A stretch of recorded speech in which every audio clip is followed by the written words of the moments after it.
Hours of power. Debates. Open your minds. Hours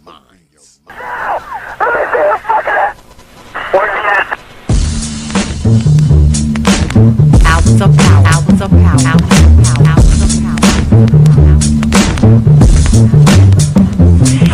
And so a community is where you control your police, you control your commerce, you control your education, you control your house. We don't control none of that. We live in a hood. Huh? Well, what about the Negroes that get out? Oh, well, see, my cousin, they say he's a multi-millionaire, almost at $1 billion. Three PhDs, working on 2 more. Driving down the street in Chicago in his Rolls Royce, enjoying himself, and he hears these sirens and looks through the mirror and sees this cop car flashing lights. He squeezed the steering wheel, man. Heart beats fast. Because he knows the price of a Negro, what it could be. And then when that cop car passed him by, he said, thank God he wasn't after you in the first place, punk. That Negro thing you can't get away from. It's universal. They wasn't coming after you. With all your millions, with your Rolls Royce, with your PhD, didn't help. That's the hood. Huh? Why do you think you never pick up a paper till you read over and over and see white families come? You think of the thousands of black cops in America. Why don't you see white families crying as black cops shot my loved one 42 times in the back of the head? Why do you think black cops are better? You think they're more spiritual? Think they're better? No! They got enough sense to know that white folks ain't gonna tolerate it. And I will stop in our neighborhood when we decide we will not tolerate it. Now, if we was organized, which is hard to organize people who are just gonna run crazy and you don't know you're crazy.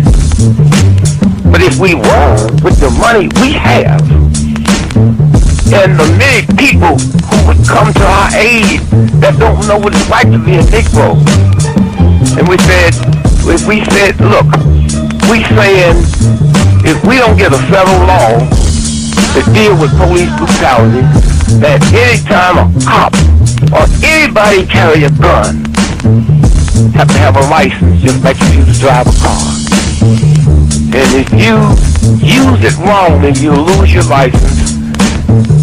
And if it's upheld, you can never work again as a cop or a store guard or a private detective. How do you get Congress to protect you? Well, you take your economic power and you call on your friends, black, white, young and old, and say, this coming Christmas, if we don't have a federal law to outlaw police brutality by law, if we call them for a nationwide boycott of Christmas and start on Thanksgiving, well, let me tell you what that means. 79% of all retail in America happens between Thanksgiving and Christmas. People stay in business all year, lose money just for Christmas, huh? Well, what happens now? Factory Avenue, Toys R Us, Sears and Roebuck, Westinghouse. They ain't gonna get the bill, and all they got to do is make one phone call and say, Harry, that's the senator, I want that bill pushed through in 3 days. Okay, it's an economic thing. It's that simple. But we have the power, but the system has wiped us out so bad. Hours of power. Hours of power. Hours of power. Happy. San Antonio, Lincoln 6. Go ahead. Clear a suspect down, 10-4. That's 10-4. The officer's code 4. We have one suspect that's been shot. Open your minds.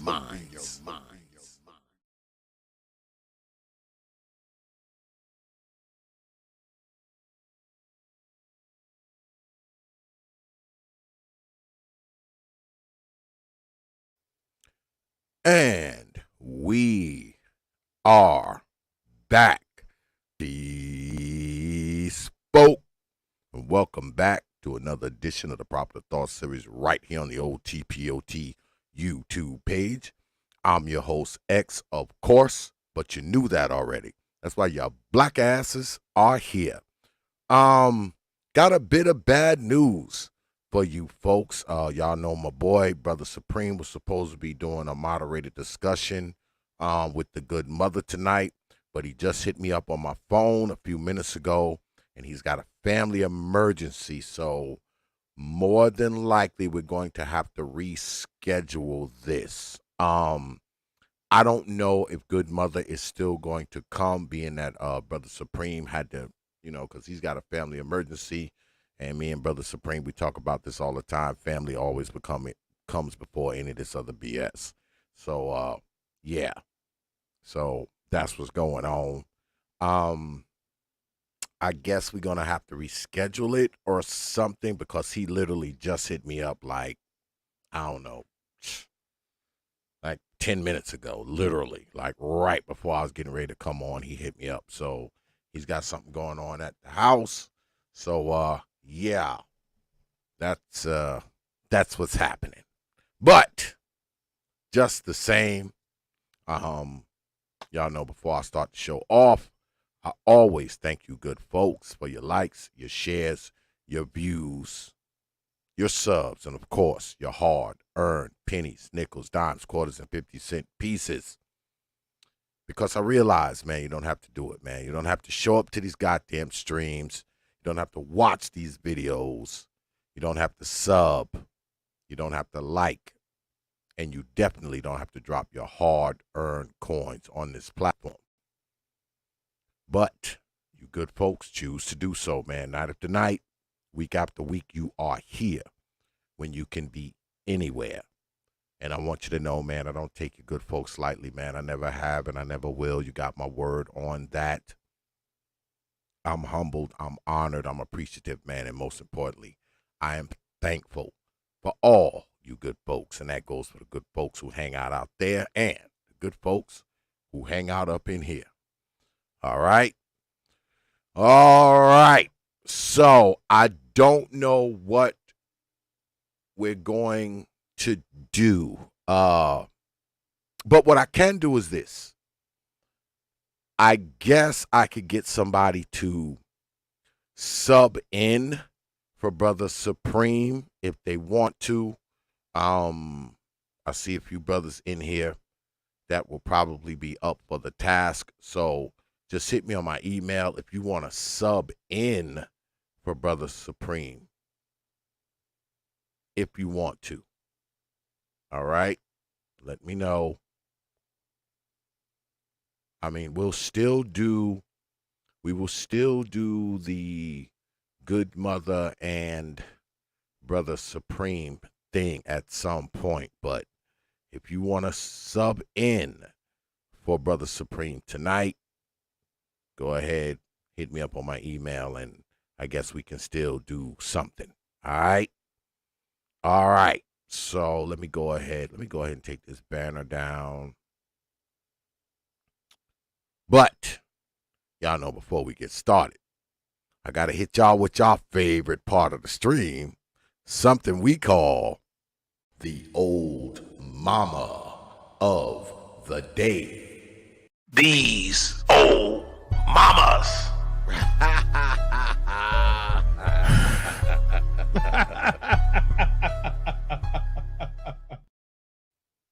Yes, time for the old mama of the day, because you know we never freaking run out. We will never run out. We never will run out of these stories. But today's old mama comes from the Longhorn State of Texas. And it says here, mother arrested after allegedly starving her 6-year-old daughter to death, the report says. San Antonio, the mother of a 6-year-old girl, has been arrested after allegedly starving her daughter to death, authorities in Texas said. Stephanie Jimenez, 39, was charged with injury to a child by omission, according to the arrest affidavit in the death of her daughter, Samantha Jimenez, in October 2021. The report notes that Stephanie called 911 and said that Samantha was vomiting after hitting her head sometime after dinner. She was pronounced dead at the scene. The officers noticed that Samantha was small and thin for her age compared to her other siblings. Now, mind you, she's got other kids now. But we continue. The medical examiner said that Samantha's cause of death was neglect and malnutrition. She was also suffering from dehydration, kidney infection, and pneumonia. Jesus, medley. Dehydration, malnutrition, kidney infection, and pneumonia. How does a kid have all of that and never get taken to the hospital, an ambulance never called? How does a kid have all of that? How? Investigators noted that Samantha was 8 days away from her 7th birthday, yet she weighed just 31 pounds. Samantha's hair was infested with lice, and she tested positive for COVID-19 as well as kidney failure. Wait a goddamn minute. The kid was malnourished, dehydrated, kidney infection, kidney failure, pneumonia, and COVID. How does a 7-year-old kid have all of that all at one time? How? And y'all wonder why I talk about these old mamas the way I do. Y'all wonder why. But we continue. According to the arrest report, Stephanie told the police she would lock herself in her bedroom and let her 6 children do whatever they wanted to do. She also said she didn't take Samantha to the doctor because she had no help. Her bail was set at $200,000.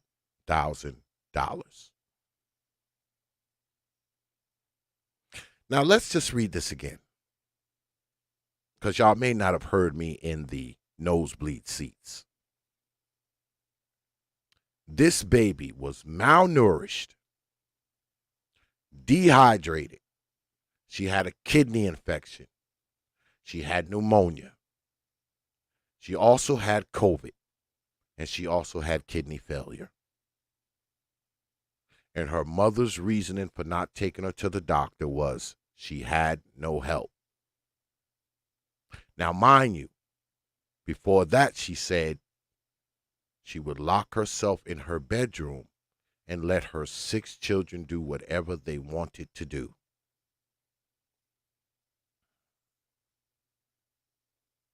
Now, mind you, 6 children. This one dies of all kinds of problems. All kinds of problems.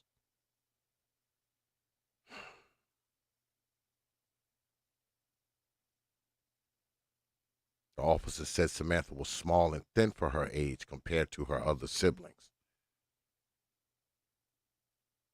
She must have hated the father of that particular kid.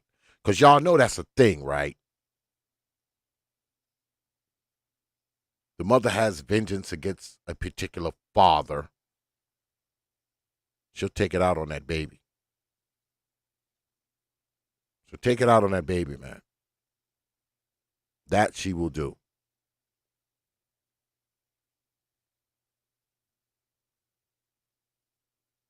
Goddamn shame, man. And on top of all of those other things that were going on with that baby,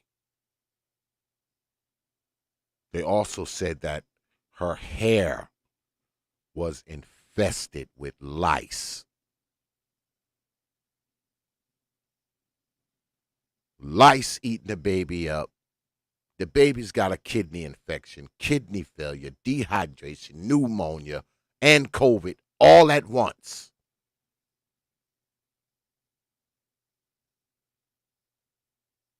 That baby got enough stuff to kill any adult. And she said she just locked herself in her room and just let the kids do what they want.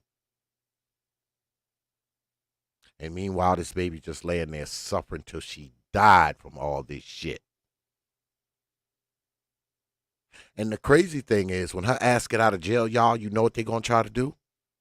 They're going to try to give her those fucking kids back.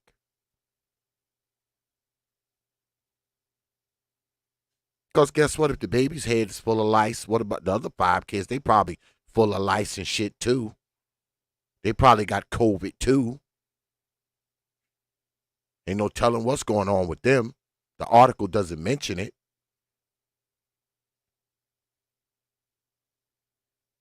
Goddamn shame, boy. And y'all remember, because y'all know what I think of what they doing down there in Texas, because I told y'all about the Texas Department of Family Protection Services. I'm pretty sure this was a child that probably was under Commissioner Jamie Masters' watch.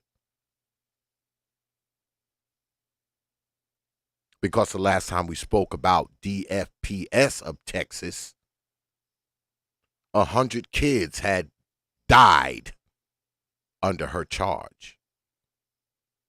So now we know at least 101 have died. Right? I think we may have to do a follow-up of Texas DFPS, y'all. Something's going on down in Texas, folks.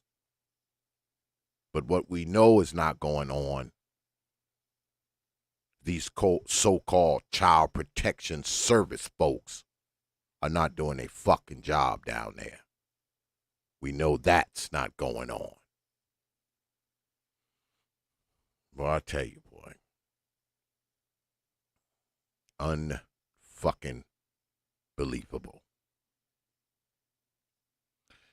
But that is our old mama of the day.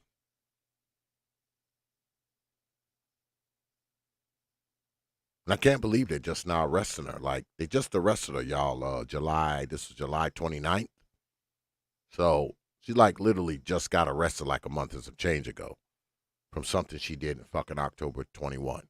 What were they waiting for? What were they waiting for, the autopsy? They should have locked this old mama up the day they found that baby laying in there dead with lice and shit all over her and COVID and pneumonia and all this kind of nonsense.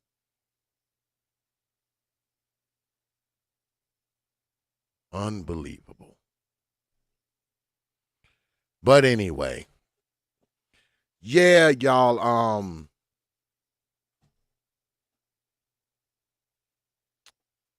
I don't know what y'all want to do.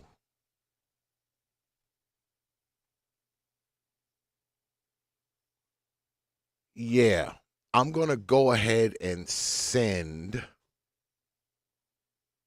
the link to Good Mother because she's here.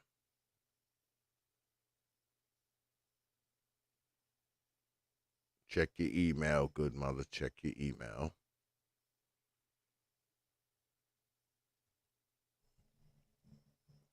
And I think we're going to talk about shitty moms, one of my favorite subjects. One of my favorite subjects. Brother Lawrence, what's good with it, brother? I see you up there, man. I see you up there. And I know y'all was looking forward to Brother Supreme being here, man, but he did have a family emergency. So, you know.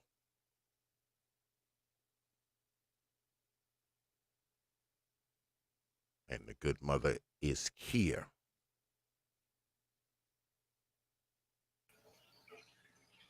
Good Mother. Hello, sir. How are you? Hey, what's going on? Nothing much. So I guess we're going to spend the night talking about shitty moms. That's a great idea. Oh, absolutely. One of my favorite topics. Yeah. So let me ask you something. Mm-hmm. Because I just did a story like I do every night. Yes.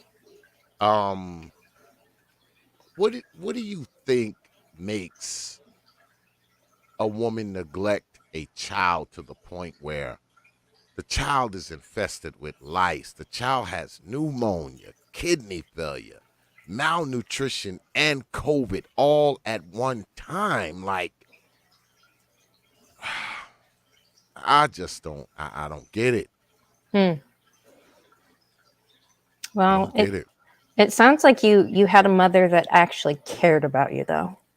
If you don't get it, Okay. so I mean that last lady that you shared, she had 6 kids, and you mentioned that she locked herself up in her bedroom and just neglected her children, right?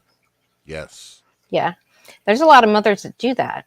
Um, And there's a lot of different reasons why they do it.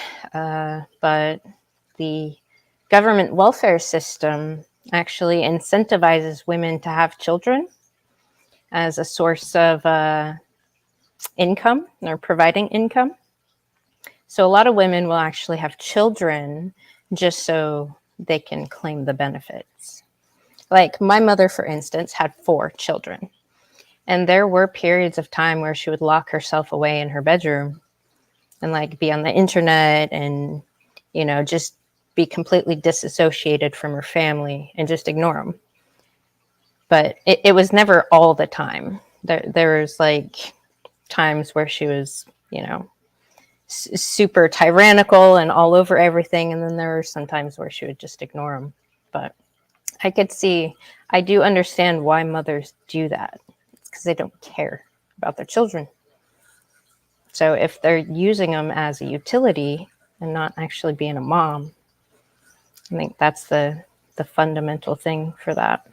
I know Crimson Cure, she put out a video on, she directed it towards just Black women. And she tried to explain why Black women see Black men as either the enemy or a utility. And she goes through the whole, I call it an indoctrination process, but raised from a very early age to not value and see Black men, either their brothers or uncles or whatever.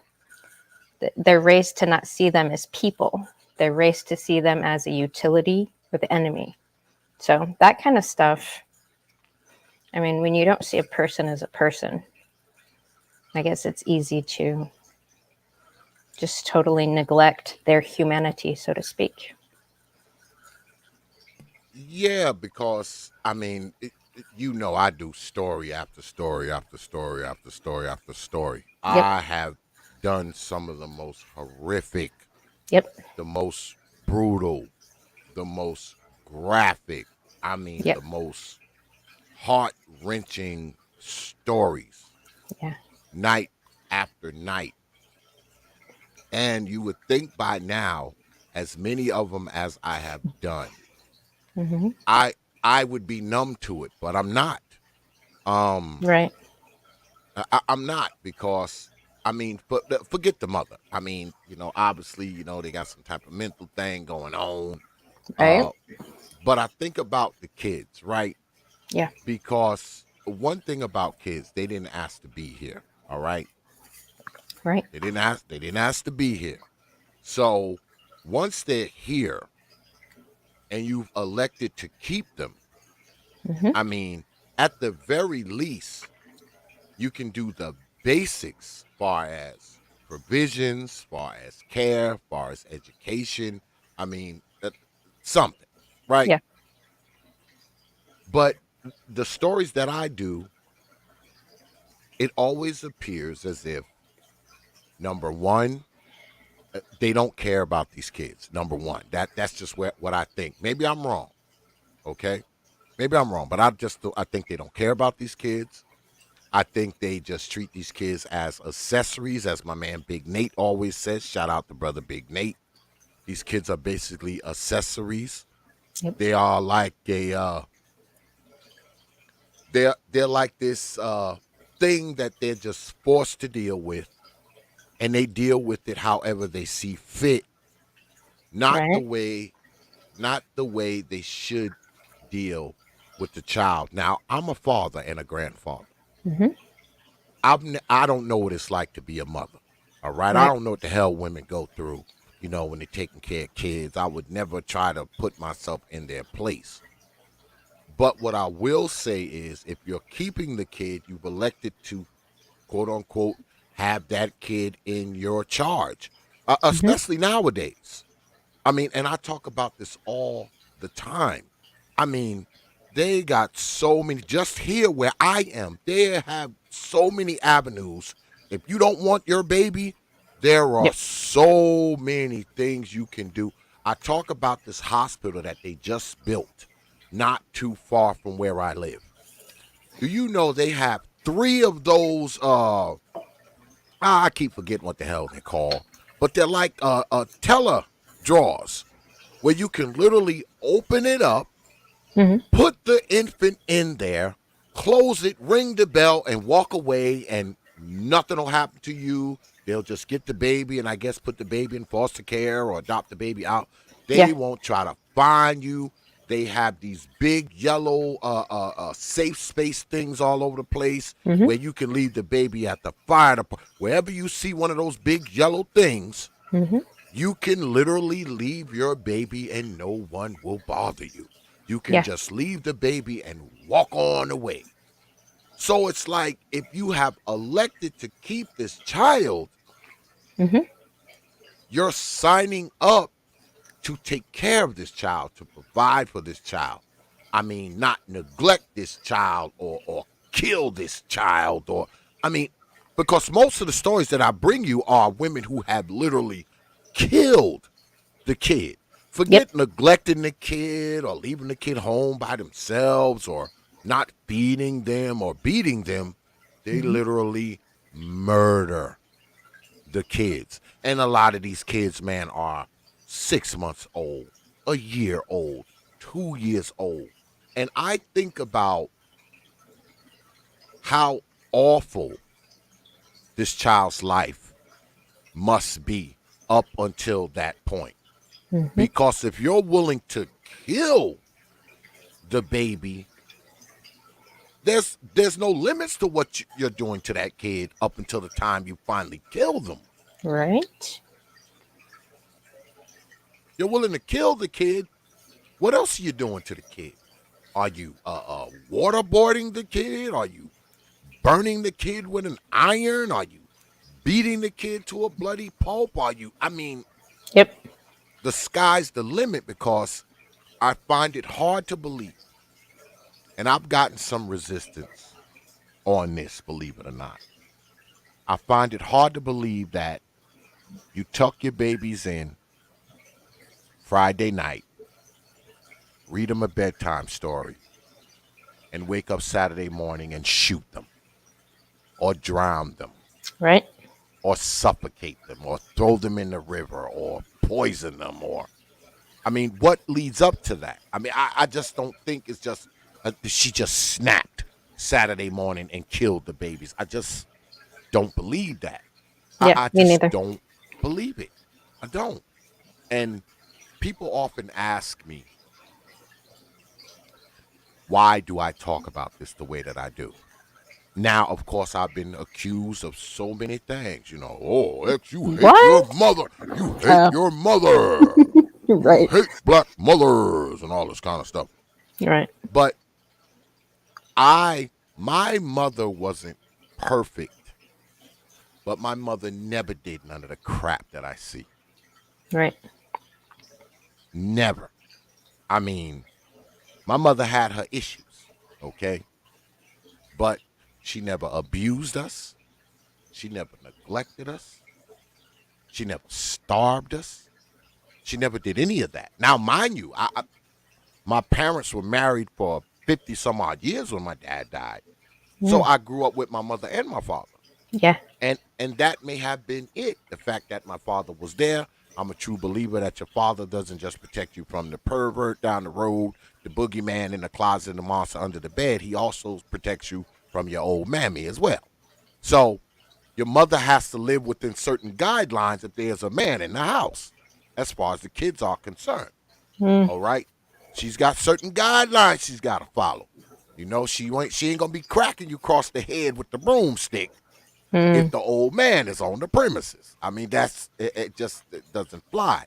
Yeah, but But Xavier, as soon as he goes to work, she very well could. Well, when I grew up, when I was growing up, right, Mm-hmm. my mother left a lot of the scolding. I mean, she would yell at you and stuff like that, but I Yeah. mean, when it came to the real discipline, it went to my father. I mean, my father was like a freaking silverback gorilla. So, Right. you didn't want to piss the old man off. All Right. right. I mean, he was like, I'm telling you, he's like a silverback. Yeah. So you knew that you were treading on thin ice, if you screwed around. And my father took it personally if you disrespected his girl, because that's what he would tell you. He would Right. tell you, you disrespected my girl. Mm-hmm. Yeah, he'd tell you that in a minute. So my mother wasn't the type of mother who, would crack you across the head and all sort kind of stuff. But I knew people who went through it. I grew up with kids who would come out to play, man, with burn marks and Mm-hmm. belt buckle marks and getting beatings with car antennas. And I mean, I knew kids who went through it. I saw it. I saw kids come to school who were obviously abused. Mm-hmm. I also saw how school staff did nothing. Right. And and I think I feel a little guilty, and I'll admit it, that I feel a little guilty that because when we were younger, say 7, 8, 9 years old, there was a group of kids who hung out and we played ball and rode bikes together, and we would see these kids, man, with webs on them and belt buckle marks and burns, and and we would laugh at it. I mean, we Right. would, oh man, you got tore up last night, ha ha ha. It was Right. a joke, Right. and we never thought to, I don't know, call the police or tell our parents about it, or we never thought to do anything like that. So I think what it is with me is guilt. I Mm. think I'm trying to fix my own guilt from when Mm. I was a kid. That's what I think I'm doing. Um, That's very admirable, Xavier. yeah, because I look back on it as I got to be an adult. Mm-hmm. I look back on that stuff, and a lot of those kids I lost touch with, um, because we moved out of that neighborhood. Mm-hmm. We moved away from there. We moved to another part of town, and a lot of those kids, man, I never saw again.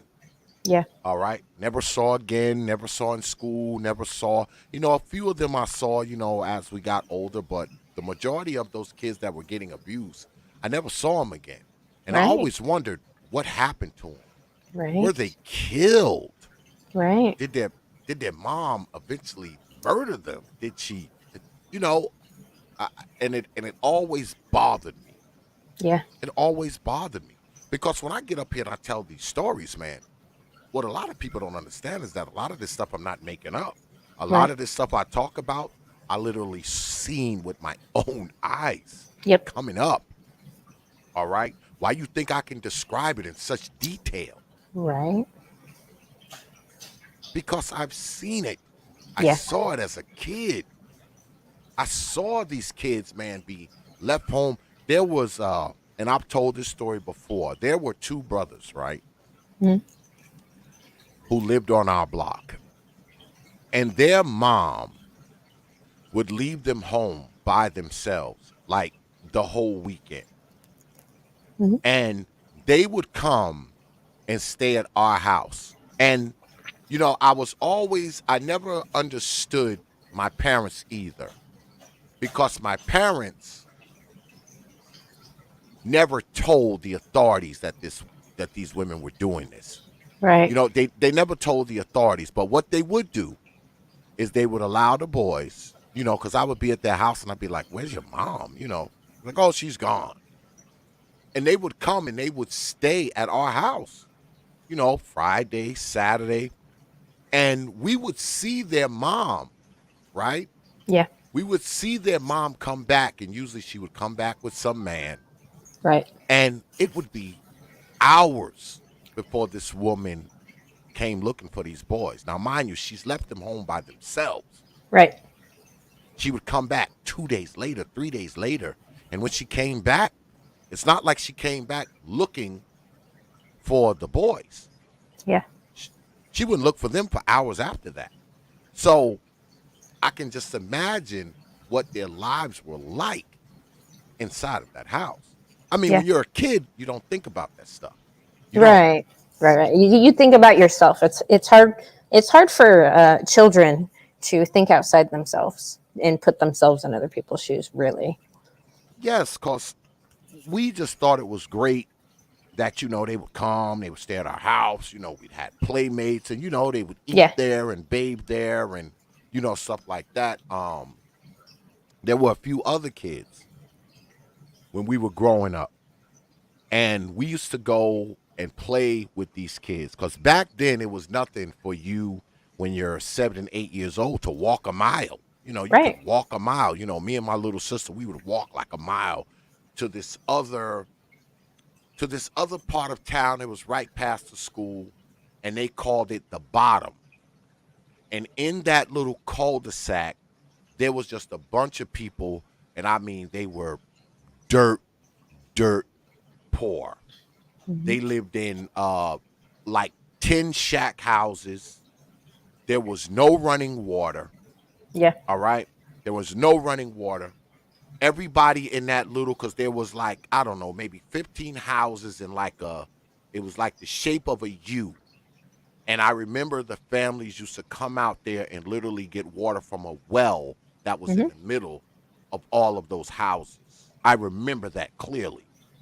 But see, we weren't raised to be judgmental about people, because even though these kids were poor and they were dirty and their feet would be hanging out their sneakers and stuff like that, we still went there and played ball with them and Right. played hide and seek with them. And what me and my little sister would do is we would steal food out of the house, right?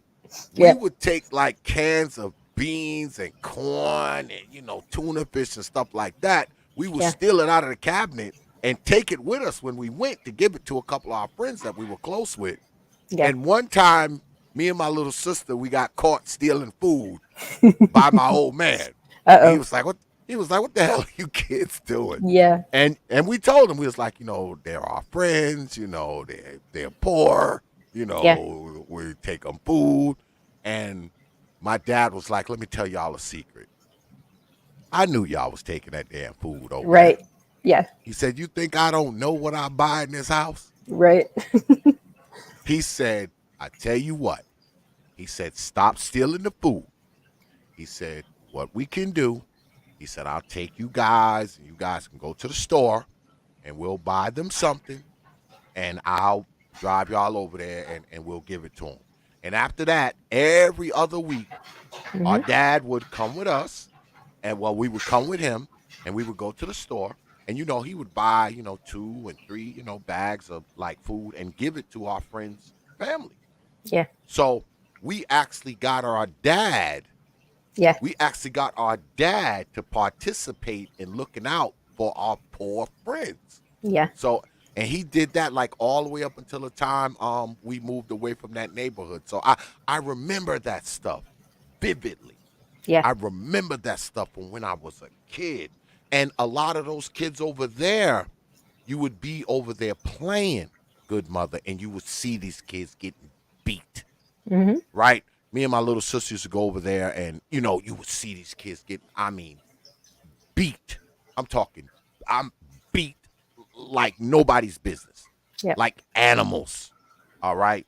You would see them getting thrown. You would see their mothers grabbing them, by the scruff of their neck and throwing them on the ground. And I mean, I saw this kind of stuff. And back then you didn't say anything. You shut your mouth. You were a kid. Right. You shut your mouth. And I say again, I never really had the full grasp of it until I got to be older.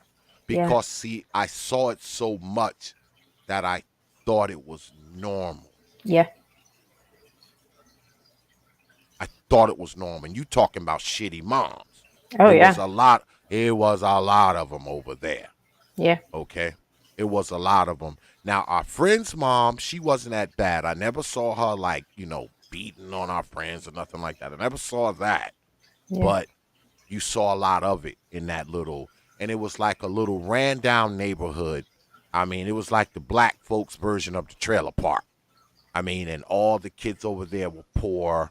All the kids over there, had like ragtag clothes when they came to school. They had holy sneakers, and crusty faces, and Yep. Yeah. But mom always had a fresh wig. Mom's Right. wig was Right. always fresh. Mhm. Mom didn't Nails. dress that way. Yeah. Mom didn't look that way. Yeah. And like I said, back then you were a kid, so you didn't understand. I started to understand it as I got older that, you would see these women out on the town when you were out with your old man, and these women would be dressed up, because back then women didn't wear weaves like they do now. Back then, they had like wigs, and they would have on a nice wig and a nice dress and a nice shoes. But when we went over there to play with our friends, all those kids were dirty. Yep. They were dusty. They had holy sneakers. They had their clothes looked like they hadn't been laundered forever and ever. They would be left there alone to get water out of this damn well. And it's just crazy. And like I said, I think it has a lot to do with my own damn guilt. Yeah. For not ever saying anything.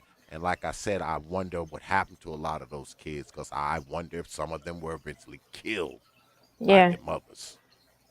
Yeah. Well, I think just statistically, a lot of those kids end up running away, and that they'll like go on the streets and start doing terrible and illegal things and get into drugs. And I think most of them eventually end up killing themselves with their terrible life choices. I mean, whether it's, the outcome's the same, right? It's still a death due to abuse and neglect. That's kind of how I look at it. Whether it's literally the mom physically killing the child or the mom driving the child to kill themselves, to me, there's not a big difference there because the outcome's kind of the same. But what do you do? Okay, so when you saw that as a child, there's really not a lot you can do as a child, right? I mean, and you didn't really talk about that kind of stuff with parents, and I guess there's really no like community intervention.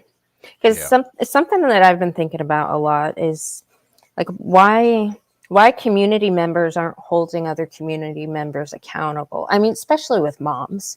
I mean, it's no secret that we have really shitty moms in our society today. But for some reason, it's stigmatized.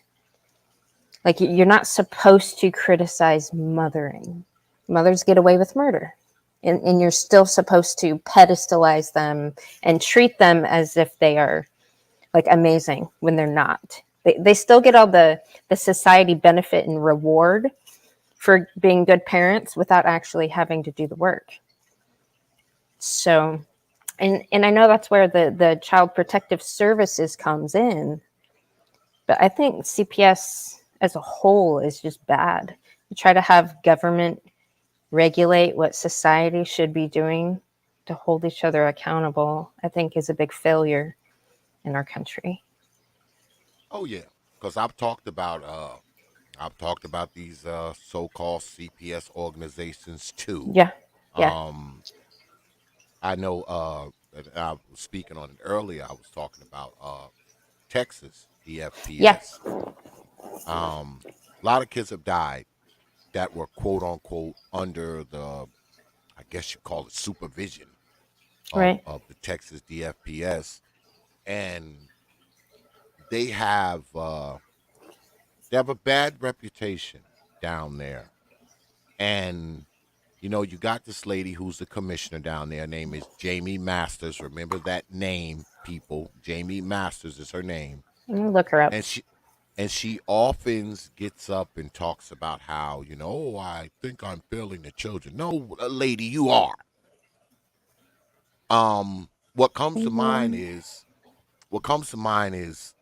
because brother Nick Taylor's in Texas, and him and I were together doing a show that night, and they have this place down there that's allegedly for girls, I guess girls and boys, to protect them from being sex trafficked. They get these kids who have been sex trafficked, and they find them and they take them from their sex traffickers, arrest the sex traffickers and bring the children into this place that's especially for children who have been sex trafficked.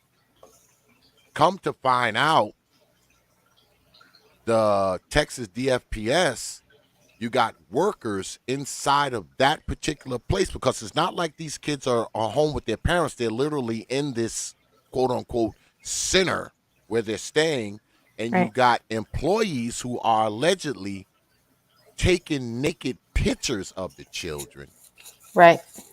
for exchanging drugs for naked Yeah. pictures of the children, and Yeah. and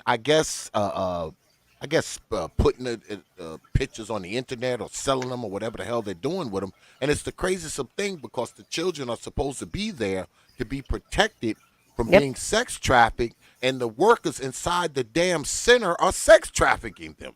Yep. Yep. Well, in how much you want to bet that all those workers inside this center have university degrees, and they they get indoctrinated at the university level into really perverted and sick mentalities. It's really messed up. Well, my thing is, you know, especially when you're talking about quote unquote mothering. Hmm. People always say, women are more nurturing, they're softer. They're the softer side They're of humanity, they're all this supposed to kind of be. foolishness. Yeah. And some of the most brutal children's crimes that I've seen. Yep. I mean, I've did stories where women have literally hacked their children into pieces, put them in stoves and turned Yep. it on, Yep. put them in microwaves, and I mean, Hmm. it's confusing to me, because you have people will say, "Oh, well, that's your mother. She had you." Hmm. Yes, she did. All the more reason for her not to chop my head off. Yeah. Yeah. And you get these people who say, well, obviously, your mother loved you, because if she didn't love you, she See? would she wouldn't have Yeah. had you. Right. And that's where the flaw in the reasoning comes in, I think, because I heard that a lot growing up. Now, I knew from a very early age that my mom did not love her children. Like, she had children to use them as tools and for a paycheck, and that was it. And she was awful.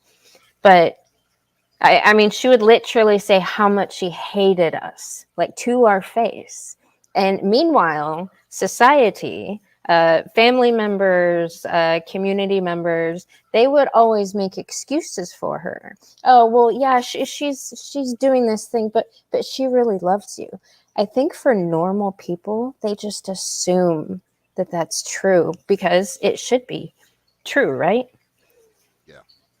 But there are a lot of cases where the mother doesn't care, and that's not true. And to have everybody else reinforce a lie really screws up the children.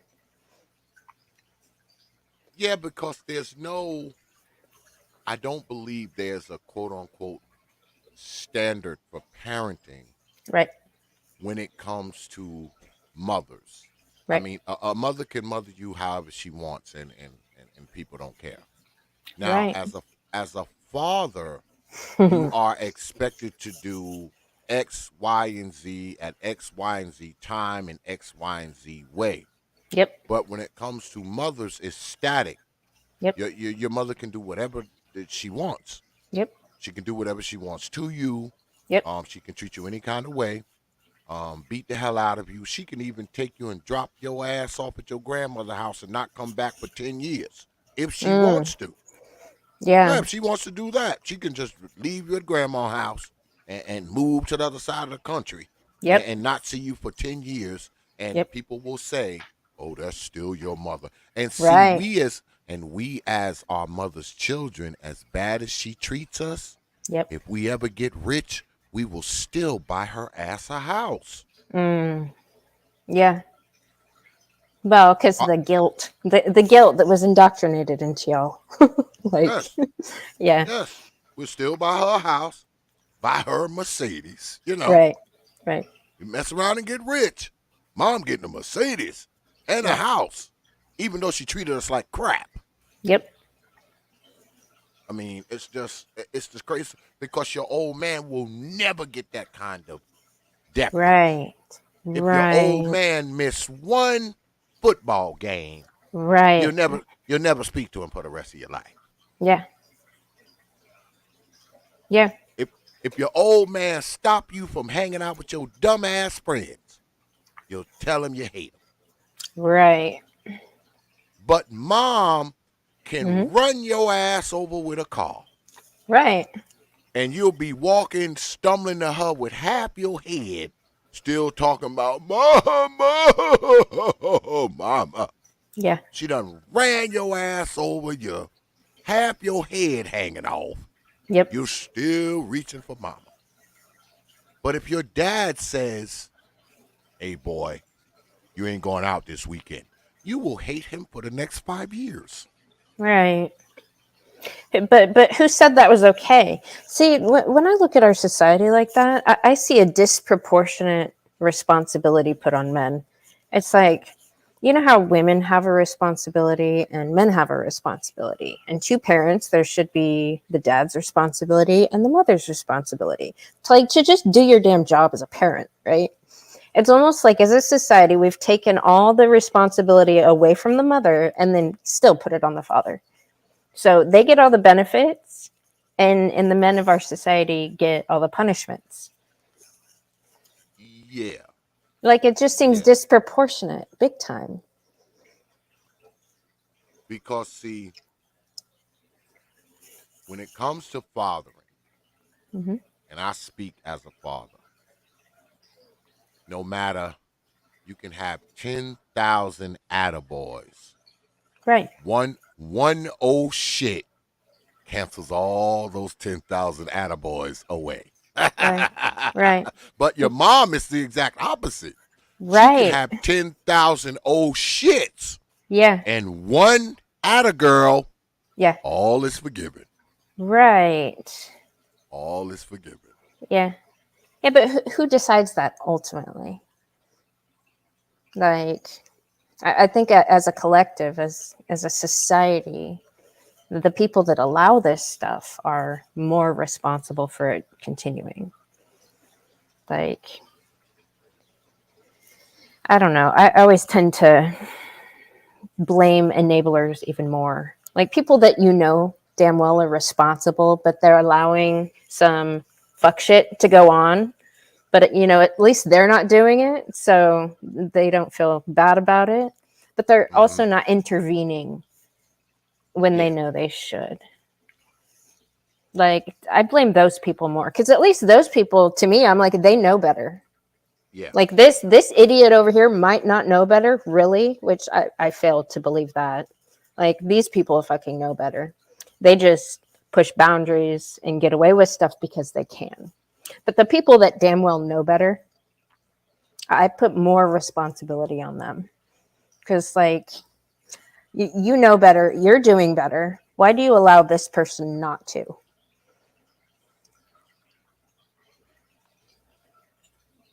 Well, I think that when it comes to society, I think women are automatically given the benefit of the doubt no matter what it is. They're definitely going to get the benefit of the doubt when it comes to parenting. No Yep. matter how no matter how bad the parenting is, it's assumed that she's giving it her best shot, even if she's not. Right. It's Right. assumed that she's doing, the best she could, even though she's screwing up and Yeah. beating the crap out of you and, starving you and leaving you Right. home alone and, Right. doing all this kind of stuff. It's still assumed that she's doing the best she possibly can simply because she's your mother. Simply because she's your mother. Right. But who started that? Like, because we have these things that we hear in our society, right? These things that we hear. What do you call them? Like soliloquies or whatever. Uh-huh. Uh-huh. You hear these things, and they're puppeted. They're repeated, but it's like it might not fit this specific situation. But where did it come from? Like, oh, she's doing her best. That's very normal. That's been normalized speech, right? And it's like kind of like an abdication of responsibility, but at the same time, maybe one time way over here, like decades ago, this woman was doing her best and it just traveled. And so like now the majority is seen as doing their best when they're actually not, but they get away with using that as an excuse. Yeah. See, that And- seems social justicey to me.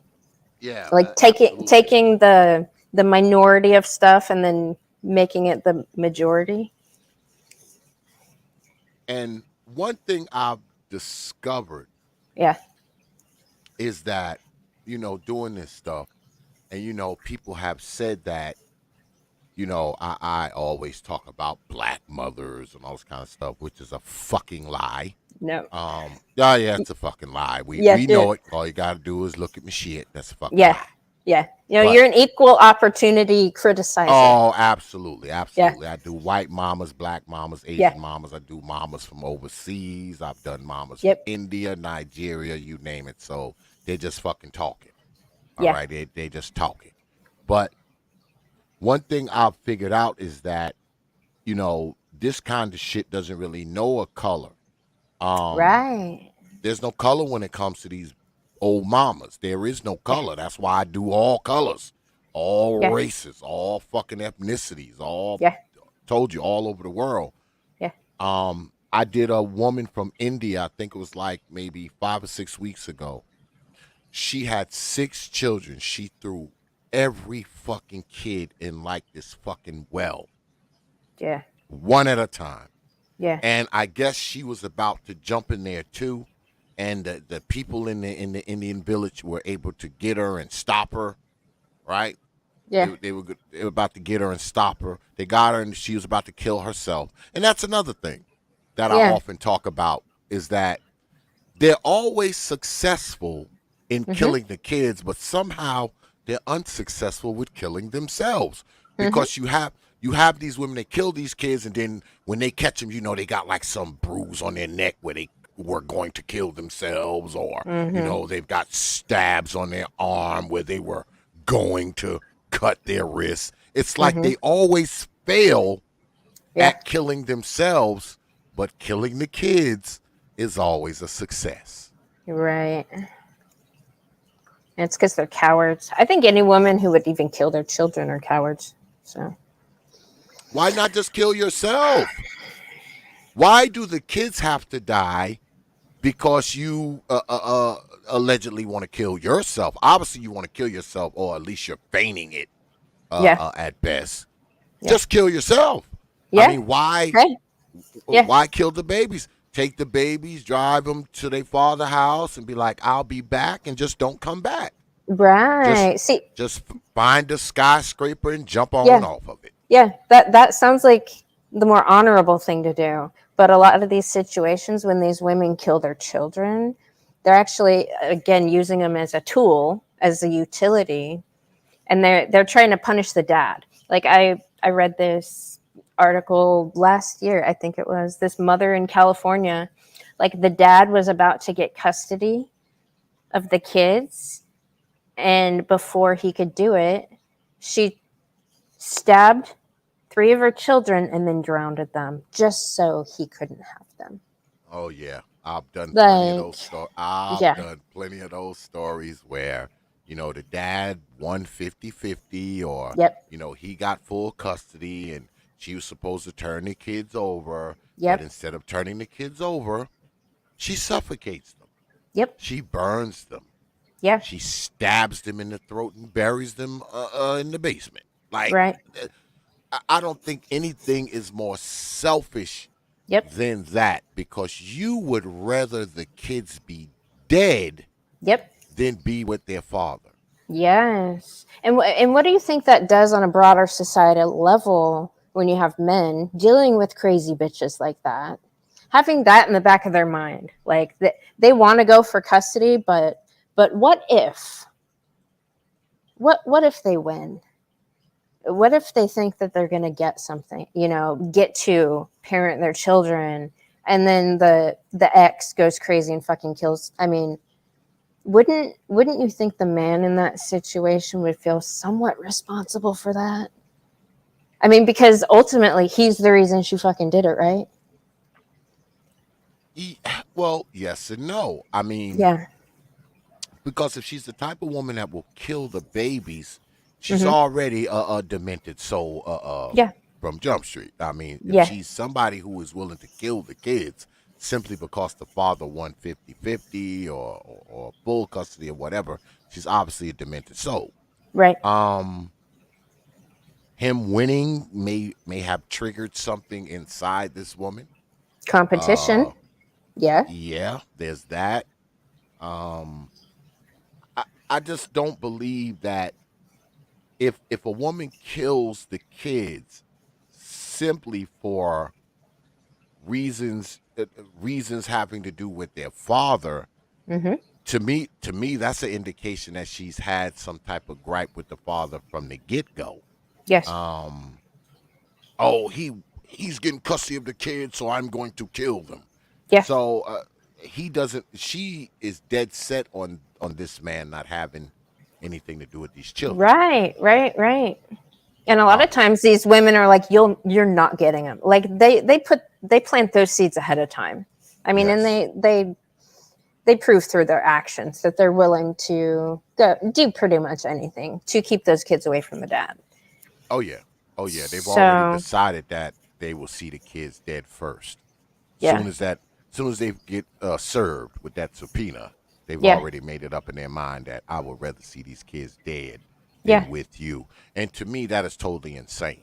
It is Um, insane. It is. that's totally insane, because what you're saying is that if I can't have the kids are better off dead. They're better off dead than to Right. be with their biological father, which to me is just totally absurd. And you got to think about what kind of women these are in Jump Street, right? Because Yes. take it from a person who fought for custody. Okay, I went through this like 20 some odd years ago. The mother has to be like on crack, uh, Right. uh, uh, uh, uh, uh, almost insane.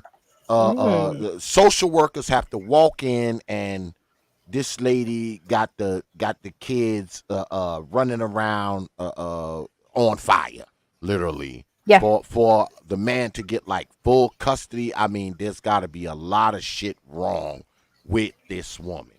All Yep. right, there's got to be a lot of shit wrong with it, because they don't just give you custody like that. They just don't. All right, Right.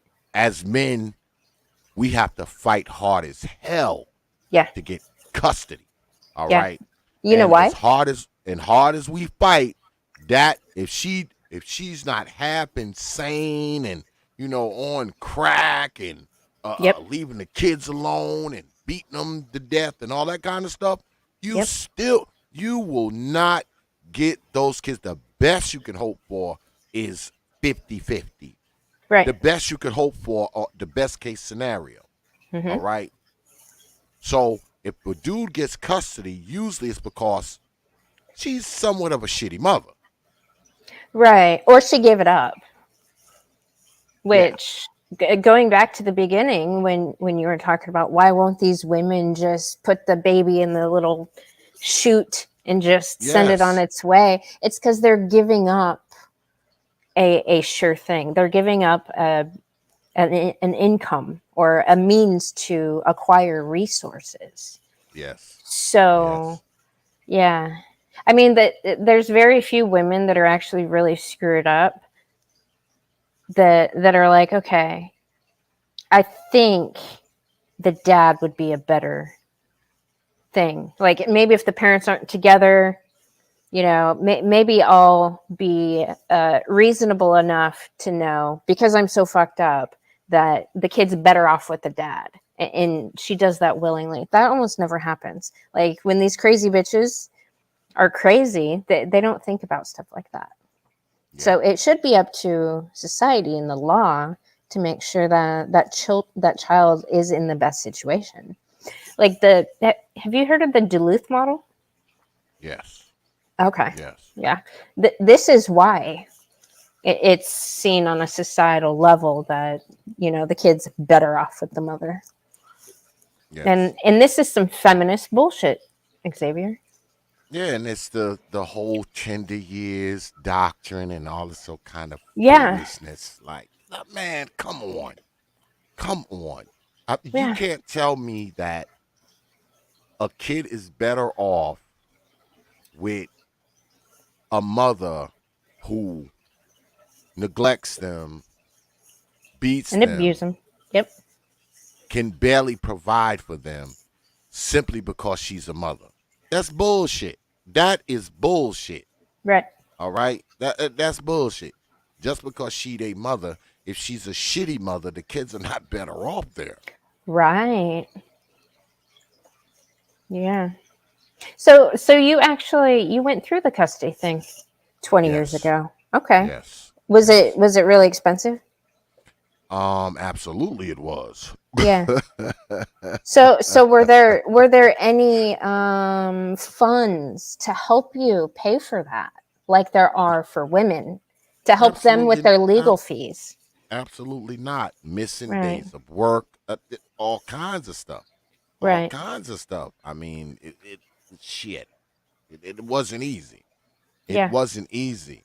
And, she was a screw up. Yeah. All right. She was a screw up. And it still was not easy. And it never is. I mean, I know many brothers that have custody of their kids. Yeah. Brother Big Nate comes to mind. My brother Jay Shine comes to mind. Yeah. Um, you know, raise their kids, Yeah.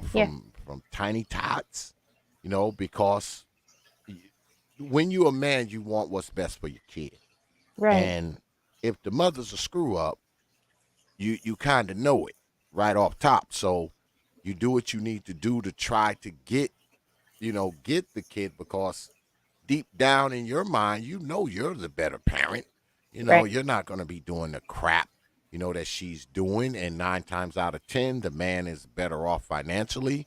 I mean, when I went for custody for my daughter, I mean, I had a really, really good job, really, really good benefits, my own place. And man, they made me jump through so many goddamn hoops. They called my Right. job. They came to my Right. house. They walked around. They looked in the refrigerator. They made sure I had a place for the kids to sleep. Just all kinds of foolishness. Yeah. Stuff that they will not. Because when a woman has a baby in the hospital, she could be living behind the hospital in a tent. No one's coming back to that tent to make sure there's food back there. No one's Right. coming in the woods behind the hospital to see if the baby has diapers or a warm blanket, or whether or not she's feeding the kid grass. Right. She just walks out of that hospital with that newborn baby and nothing. No one goes to her house. No one makes sure the kid is eating. No one makes sure the kid has a warm place to sleep. Nothing. But you as a man, if you're trying to get custody of your kids, boy, they want to come and check the house. They want to call your job. They want to make sure you got health insurance. I mean, and this is shit I went through. I mean, I don't mean to get anecdotal on y'all, but Oh, it's This is what important. I went through. They wanted Yeah. to make sure I had health insurance. I mean, they called my job. They asked my boss, "Oh, is he? What kind of employee is he? Does he want to get fired anytime soon?" That kind Right. of crap. Right. All right. They're at the house. They want to make sure the kid has a bed, make sure the kid has clothes, make sure there's food in the refrigerator. All this kind of crap. They're in there literally flipping light switches. I mean, they probably don't do that now. You're talking Yeah. 22 years ago, but Yeah. they were flipping light switches, making sure the toilet flushed, and I'm in there like, the only reason why I didn't slap this woman while she was walking around in my house is Yeah. because, I'm fighting for custody. But Right. she's Right. literally walking around flipping light switches in the house, like Yeah. making sure the lights work and flushing the toilet and what the Yeah. hell? So, question X. Did what was her demeanor like when she was there? Did she seem a bit authoritarian-ish, or did she seem like she actually cared? She seemed like she was looking for any little thing to keep me from winning. Yeah. Um, because when you get in a fight like this, they kind of quote unquote investigate, Yeah. both sides. And like I said, I mean, at the time, I mean, I was a younger guy, but shit, I had a really, really good job. Yeah. Very good benefits, all that stuff. I had life insurance through my job and, Yeah. all kinds of shit. I was working for a Fortune 500 company. Yeah. So, I mean, I was straight, as far as that. Um, but they come in and they do all this rigmarole. They ask you, "Oh, what kind of neighborhood is this?" And all this kind of stuff. What kind of school would they be going to? Yeah. How's things going at work? Are you going to put them on your medical plan? All that kind of stuff. You're going through and shit. And like I said, they don't ask the mother any of that.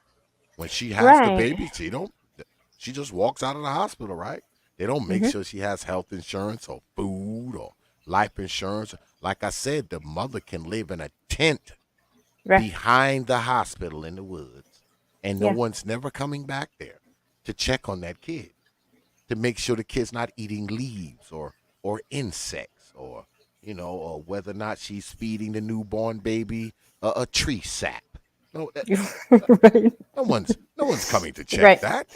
Right. Well, they just assume because mothers are supposed to be the nurturing Oh, of the absolutely. sex. Yeah. We Yeah. we already know mom's got a house and diapers and Yeah. milk and food and a bed and a Well, flushing toilet and well, running water. she better because the state's given her money to obtain such things, right? It's just assumed you get these funds, you use these funds, you're not supposed to sell the food stamps to go get your nails done as a welfare Mm, mom, are you? I know that mm, is very prevalent. mm.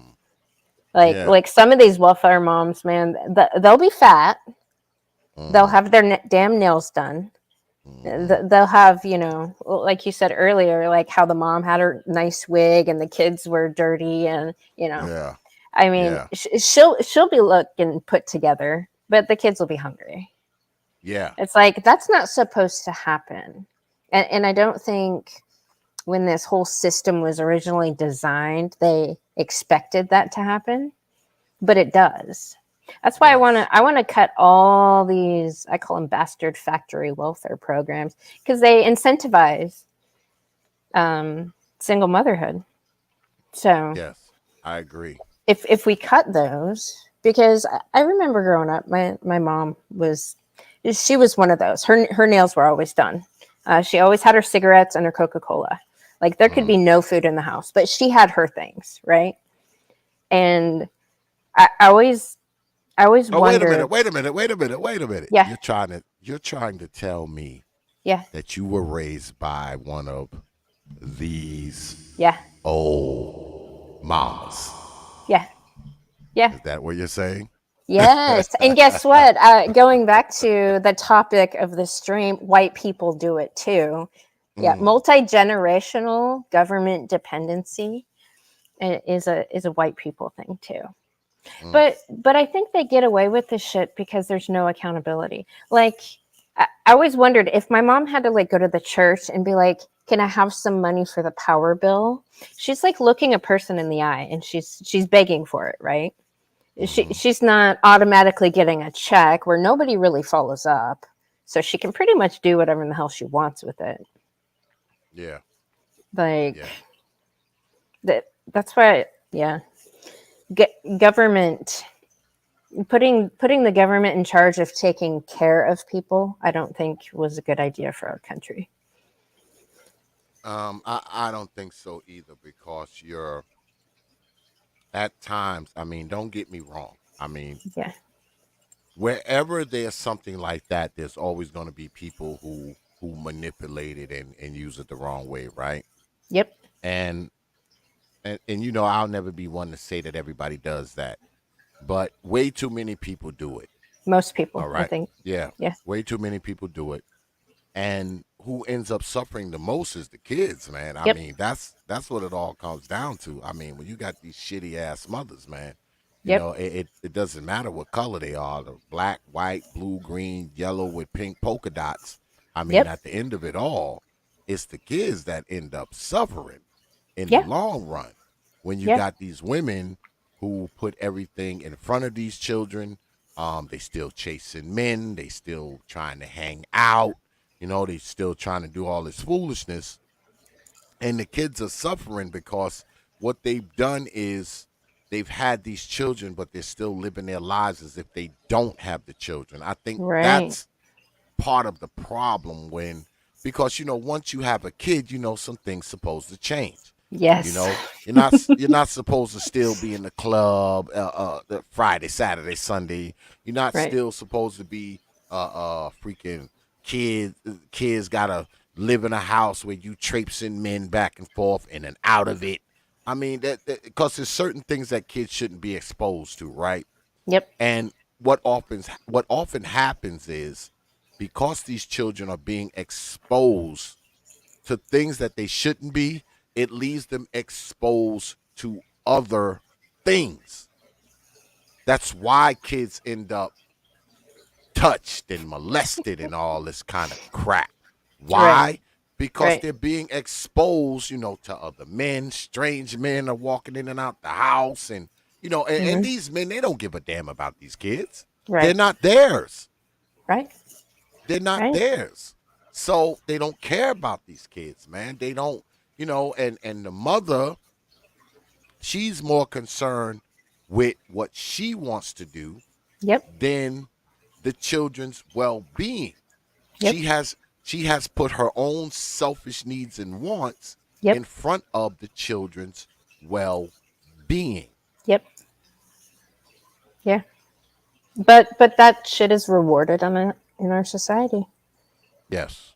So Yes. yeah, kids growing up that way. I mean, it's very few people that actually get out of that cycle, that break the cycle. Like my sister, she is pretty much a smaller version of my mother. She did the same damn thing. 2 different baby daddies, welfare, lives with my stepdad still, I think. Like she's 18 months younger than me. Wow. And she followed in my mom's footsteps.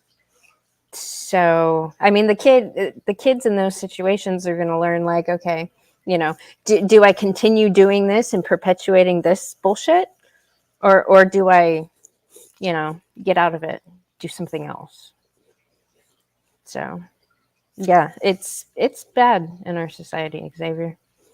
Yes, it is, man. And it's We reward idiocy and mental illness, and we punish people that actually speak the truth and have oh yeah. courage.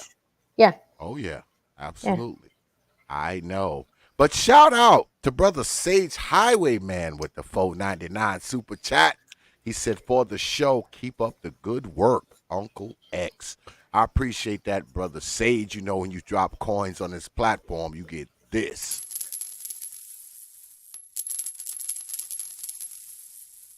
I appreciate you dropping your hard-earned coins on this platform. appreciate that, brother Sage. Yeah, I mean, the reason why I talk about this, well, I talk about it for many reasons, but I talk about it a lot because no one else really does. I know, and that's No one else, why no one I else really does. I appreciate your platform so much. Like you're one of the few channels that unapologetically goes at these toxic women. I mean, I think you understand something that MGTOW understands, that female nature is universal. That's why you Yes. do the the pieces on all the women. You don't Yes. exclude any. You don't pedestalize any women, maybe because of a skin color or a political pseudo virtue signal. But Nope. yeah, That no, that's it's why important. Yeah. that's why I get so pissed when I hear people say, "Oh, well, X you the like, man, don't no one does as much child related material than me. Right. Nobody. I Right. will Yeah. challenge any fucking person Yeah. Yeah. Yeah. to put their collection of child related material up against mine. I Yep. will fucking embarrass you. Yeah. Because guess what? I didn't just start talking about this stuff today, yesterday, last week, last year. I got videos dated all the way back to 2016. So Yeah. let's go. Yeah. Let's go. I will fucking embarrass you. Yeah. I will embarrass you. It would be very disingenuous to even assert that you didn't.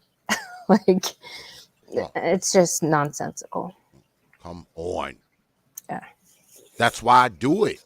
Because no one else really does it. Right. That's why I Right. do it. Yeah. It's the Somebody one has thing to. that I do a lot of. I do a Yeah. lot of it. All Yeah. right. Because when I talk about this stuff, man, of course I'm criticizing these old mammies. Yeah. But the important part of the story is not them. The important part of the story is what they have done to these children. That's the Exactly. important part. Like Exactly. tonight, man, this baby had kidney failure, a kidney infection, Yep. pneumonia, Yep. COVID, Yep. getting eaten up by lice. Yep. This woman let this kid lay in there and just die and Yep. suffer. Yep. All this shit wrong with this baby. And you know what she said? She says the reason why she didn't take the baby to the hospital because she has no help. What? Right. So just let the baby just lay in the house and die with all these things wrong with this child. Right. All these things. And you know it didn't just start yesterday. Well, You she had. you don't just get all these things and it all happen in one freaking day. Right. Come right. on. Right. Come on. COVID, pneumonia, kidney failure, kidney infection, malnutrition, Yep. dehydration, covered with lice. Oh, you mean to tell me all that happened in one day? All of that in No. one day. No, she had 6 children. So, Xavier, do you think if those government bastard factory programs were cut, she would be so inclined to open her legs at least 6 different times to get pregnant with probably illegitimate children? Yeah. Yeah, Do, right? do you think if that safety net was there, that she would have even done that? Well, what I think would happen, Mhm. because see, I don't believe that irresponsible people are just gonna all of a sudden become responsible. Right. What I think irresponsible people would do, in fact, and I've had discussions with Brother Nate about this, I think irresponsible people will become more irresponsible. I think what will happen is I would be doing more stories of babies being thrown in the river and thrown in the garbage and killed and all that kind of stuff. Right. I don't think I would see less. I think I would see more of it because see now it's it's sudden death now, because you don't have all this to fall back on and you done had this baby and the babies be thrown in the garbage because I've done those stories too where Yep. Yep. I did a story a while back. I think you were on here when I did it. Uh, a baby was thrown in the garbage, and this poor couple found the baby Yep. and raised him, and he Yep. became like some millionaire or Yeah. something. Yeah. I think I would see more of that. Yeah. More babies in the trash, more babies thrown in the river. I think it would just be more. It would be more. It's not like they're going to become, if they are inherently irresponsible. Right. I don't think policies will change any of that. I Right. think they would just become more irresponsible. That's it. Hmm. It would probably just be worse. Be Hmm. worse. Because the fallback, because the safety net isn't there. So now they'd be like, oh God, what am I gonna do? I know what I'll do. Throw the baby in the lake. I know what I'll do. I'll put the baby in a dumpster.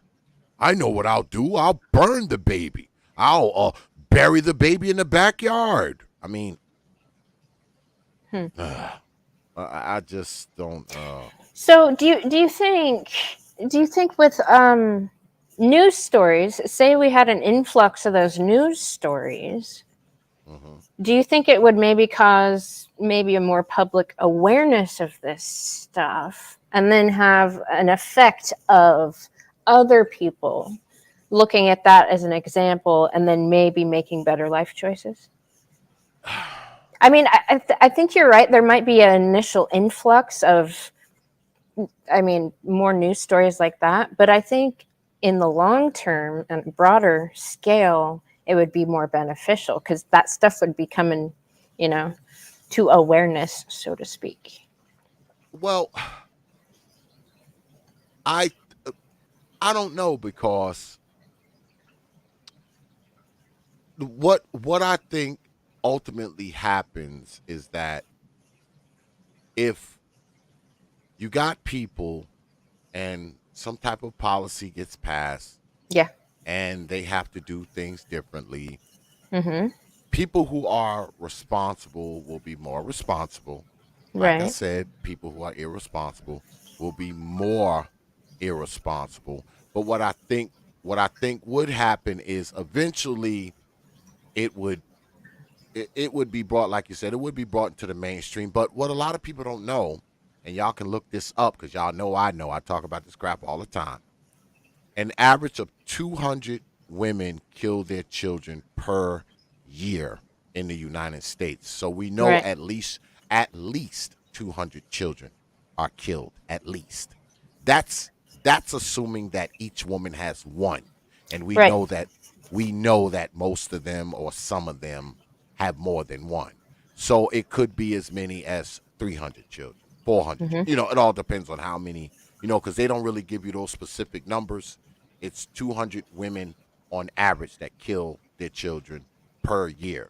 So that's at least 200 kids right off top. Yeah. Now, only thing you have to do is juxtapose, how many children each woman has. Like I said, it could be 300.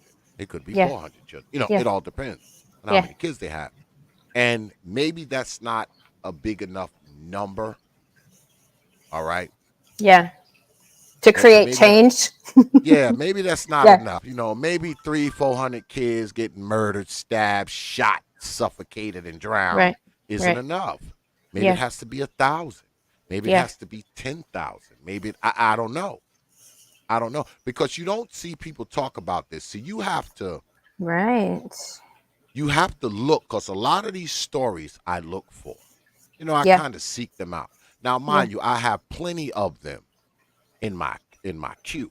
I got Yeah. plenty of these stories in my computer. Like I tell y'all all the time, I'm never gonna run out. Yeah. I mean, when you got 200 women per year, killing the kids, I don't do 200 live streams per year. So Right. it's not like I'm gonna run out. Right. I mean, I'm never gonna catch up.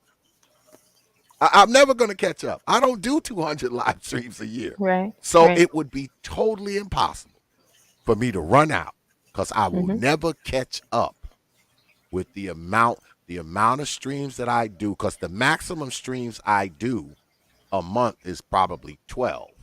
All right? That's Yep. probably the maximum amount of streams I do per month.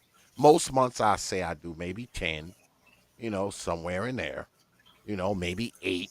So I'm not going to do 200 live streams. Right. So guess what? They're always going to be ahead of me.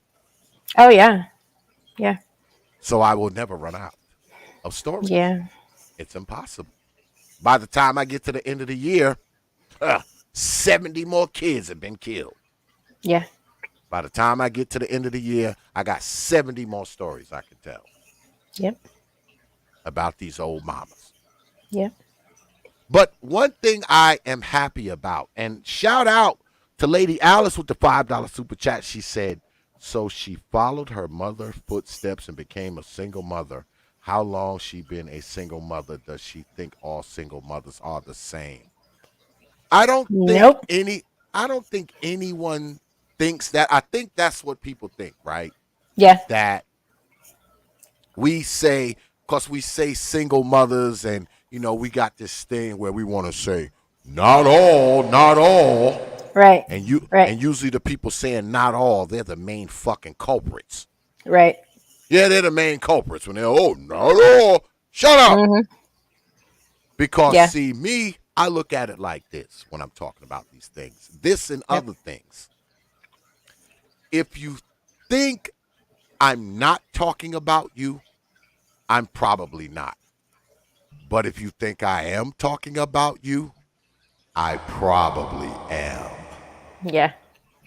Yeah, that's how I look at it. That's why I'm not like, oh, not all. Get the hell out of here. If you think I'm talking about you, hey, I am. If you don't think I'm talking about you, hey, I'm not. There it is. You can decide for yourself whether or not I'm talking about you. I'm not going to give a disclaimer just to make people who are listening feel better. Get the fuck out of here. You want to feel better, make yourself feel better. Don't try to rely on me to do it. Yeah. All right? Make yourself feel better, because you're not going to get that better feeling here. All right? It's not coming. It's not. I'm sorry. This isn't the Feel Good channel. All right? This is the T.P.O.T. YouTube page. You know. Yeah. This isn't the Feel Good channel. This isn't the, Defend Your channel. This ain't the, coddle you, hug you, squeeze you, pat you on the head channel. No. None of that happens here. It just doesn't. I'm sorry. Don't be sorry. There's plenty of channels. There are plenty of channels where you can go and they will hug you and coddle you and rub your feet, and all that kind of foolishness. Yeah. I suggest you go there, because this isn't the place. This ain't the place for you. If you're looking to get coddled, if you're looking to get protected, if you're looking to get defended, if you're looking to get all that shit, T.P.O.T. is the wrong place for you. Right. It just is. And I get it. If you don't want to be here, I get it. I understand. I understand. I won't be mad at you, because, see, I won't even notice. I won't notice your ass gone. Yeah, I won't notice. All right? And that goes for you people who are watching in the clouds as well. Oh, those ones. Those are funny. I know you're watching. Go ahead. Can I answer that last question? Does she think all single mothers are the same? Absolutely not. There's a big difference between, what conservative folks like to pride themselves on is marrying before you carry. Okay. So there's a big difference between a mother that becomes single later due to whatever reason and a bastard factory that has a pattern of having illegitimate children with multiple baby daddies. There's a big difference between those two single mothers. So I'll leave it at that. Oh, yeah. I appreciate that $5 super chat, Lady Alice. When you drop coins on this platform, you get this.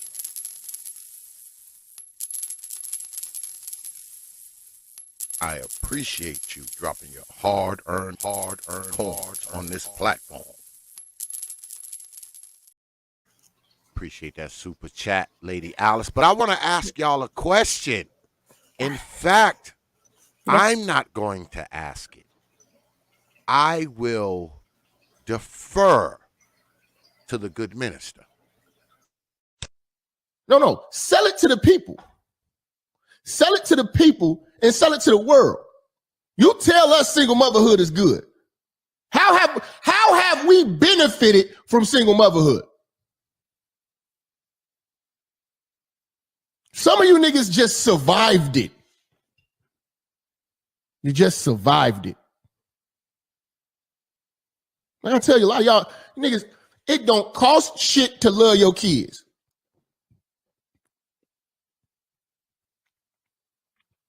They focusing on trying to get their body together so they can go land a new nigga when their kids need love. Where are your kids?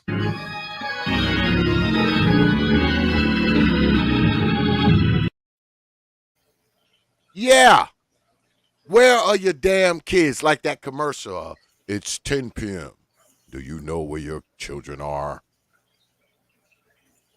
It's 10:38. Yeah.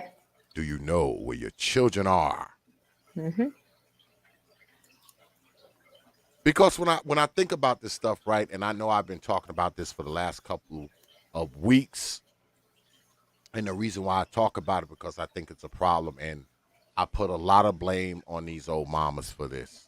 Mm-hmm. A 73-year-old man named James Lambert was beat to death by a bunch of children in North Philly. Mm-hmm. They beat this man to death with traffic cones. And the oldest person out there was 14. There were kids out there 10, 11, 12, 13, 14. And they beat this old man to death. Mm. Beat him to death. It was on camera, caught on camera, on tape. And they beat this man at 2:34 in the morning. And there were timestamp cameras that caught them walking uptown at 2:55. So 20 minutes after they had beat this man to death, they were just walking around town like, nothing to see here. We didn't just kill a person. Right. They're just walking around having a good old time and riding their bikes and skateboards and laughing. Yeah. They were walking around laughing, mocking how he had fell down and also kind of foolishness. Yeah.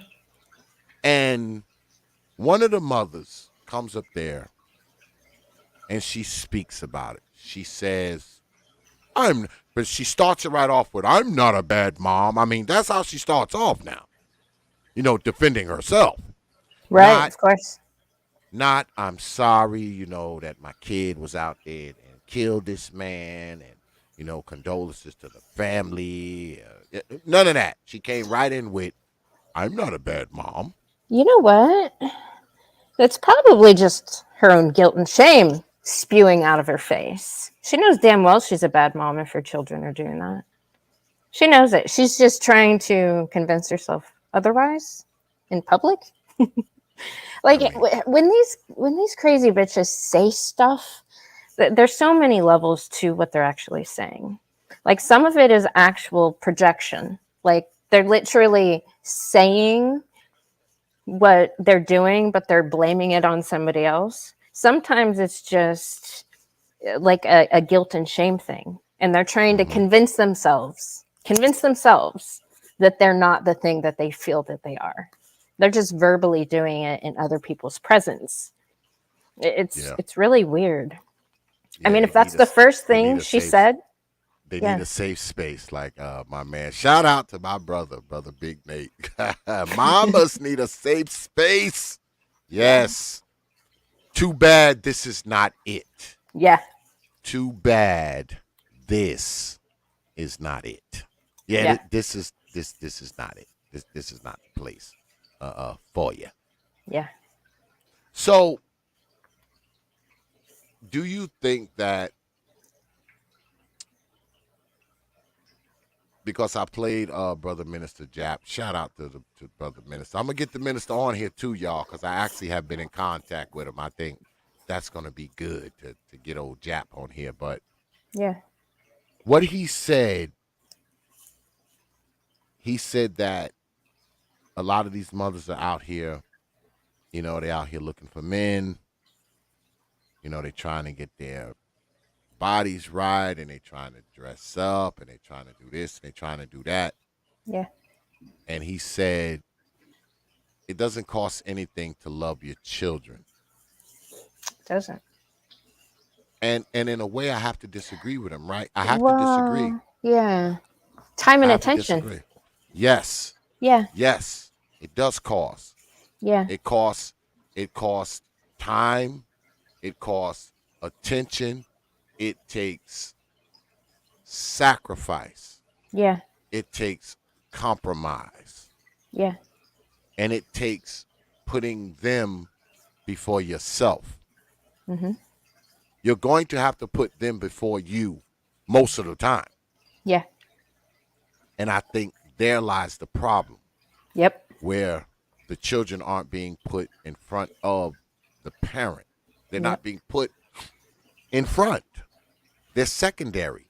Their needs are secondary. Their safety is secondary. Their guidance, their counsel, their instruction, their all that stuff is secondary. I was reading a newspaper because I'm old school. I actually still get a paper delivered to my house. Yeah. Yeah. And I was reading an article today, and I want to read it to you, good folks. Hold on, let me put my specs on so I can see it. But Yeah. I'll- Xavier, while you're doing ahead. that, I'm gonna go pee if you don't mind. Okay. Okay. Yeah, I want to read this article to y'all, and it's not long, and it talked about math scores, right? And it said math and reading scores plummet in the U.S. It says Thursday's release of the National Assessment of Educational Progress offers the most comprehensive look yet at the educational impact of the pandemic and the shift to remote learning. The data offers only a snapshot showing results for 9-year-olds, which is that's fourth and fifth graders right there. You know, you're 9 years old, you're in like the fourth or fifth grade, right? It says the test was not held in 2021, so the 2022 results are the first since the start of the pandemic. In math, average scores fell by 7 points from 2020 to 2022, with large declines among Black and Hispanic students. The drop marks the first time math scores have dipped since the tests were given in 1973. 1973. It says reading scores fell by 5 points on average, but the fall was relatively even across racial groups. It was the biggest drop in reading scores since 1990. So, in other words, kids are doing worse in math than they were doing in 1973.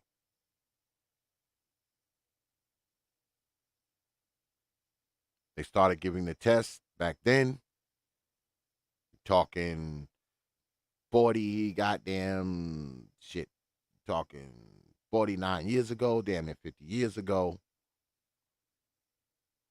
Since the tests were given in 1973, this is the first time it's been such a drop since then. Also, 5 points drop in reading scores since 1990, 32 years ago. So what does that mean?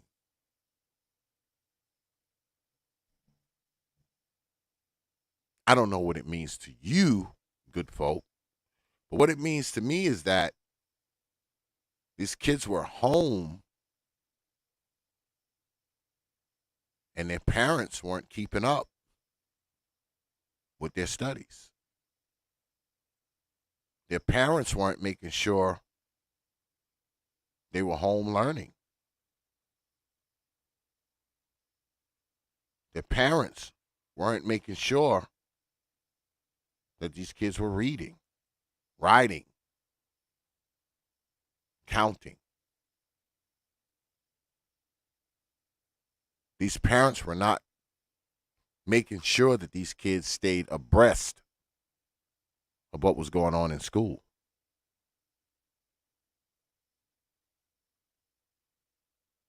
So we get back to the shitty mothers, right? I'm pretty sure they kept them wigs up, right? I'm pretty sure they kept their makeup supply up, right? They walking around with $400 and $500 worth of hair in their head. Why not walk around with $200 worth of hair in your head and spend the other $200 on, I don't know, study materials, books, pencils? Why not do that? That's what I'm talking about. I mean, with those kind of drops in mathematics and reading, basically when I hear that, when I read that, it tells me that once the kids were taken out of school, that was it. They weren't learning anything. They weren't learning shit all that time they were home. Yeah. What do you think about like values? Like, I mean, when you have a mother that values, you know, her hair over her child's future. I mean, these people that are instant gratification type folks don't really think about long term.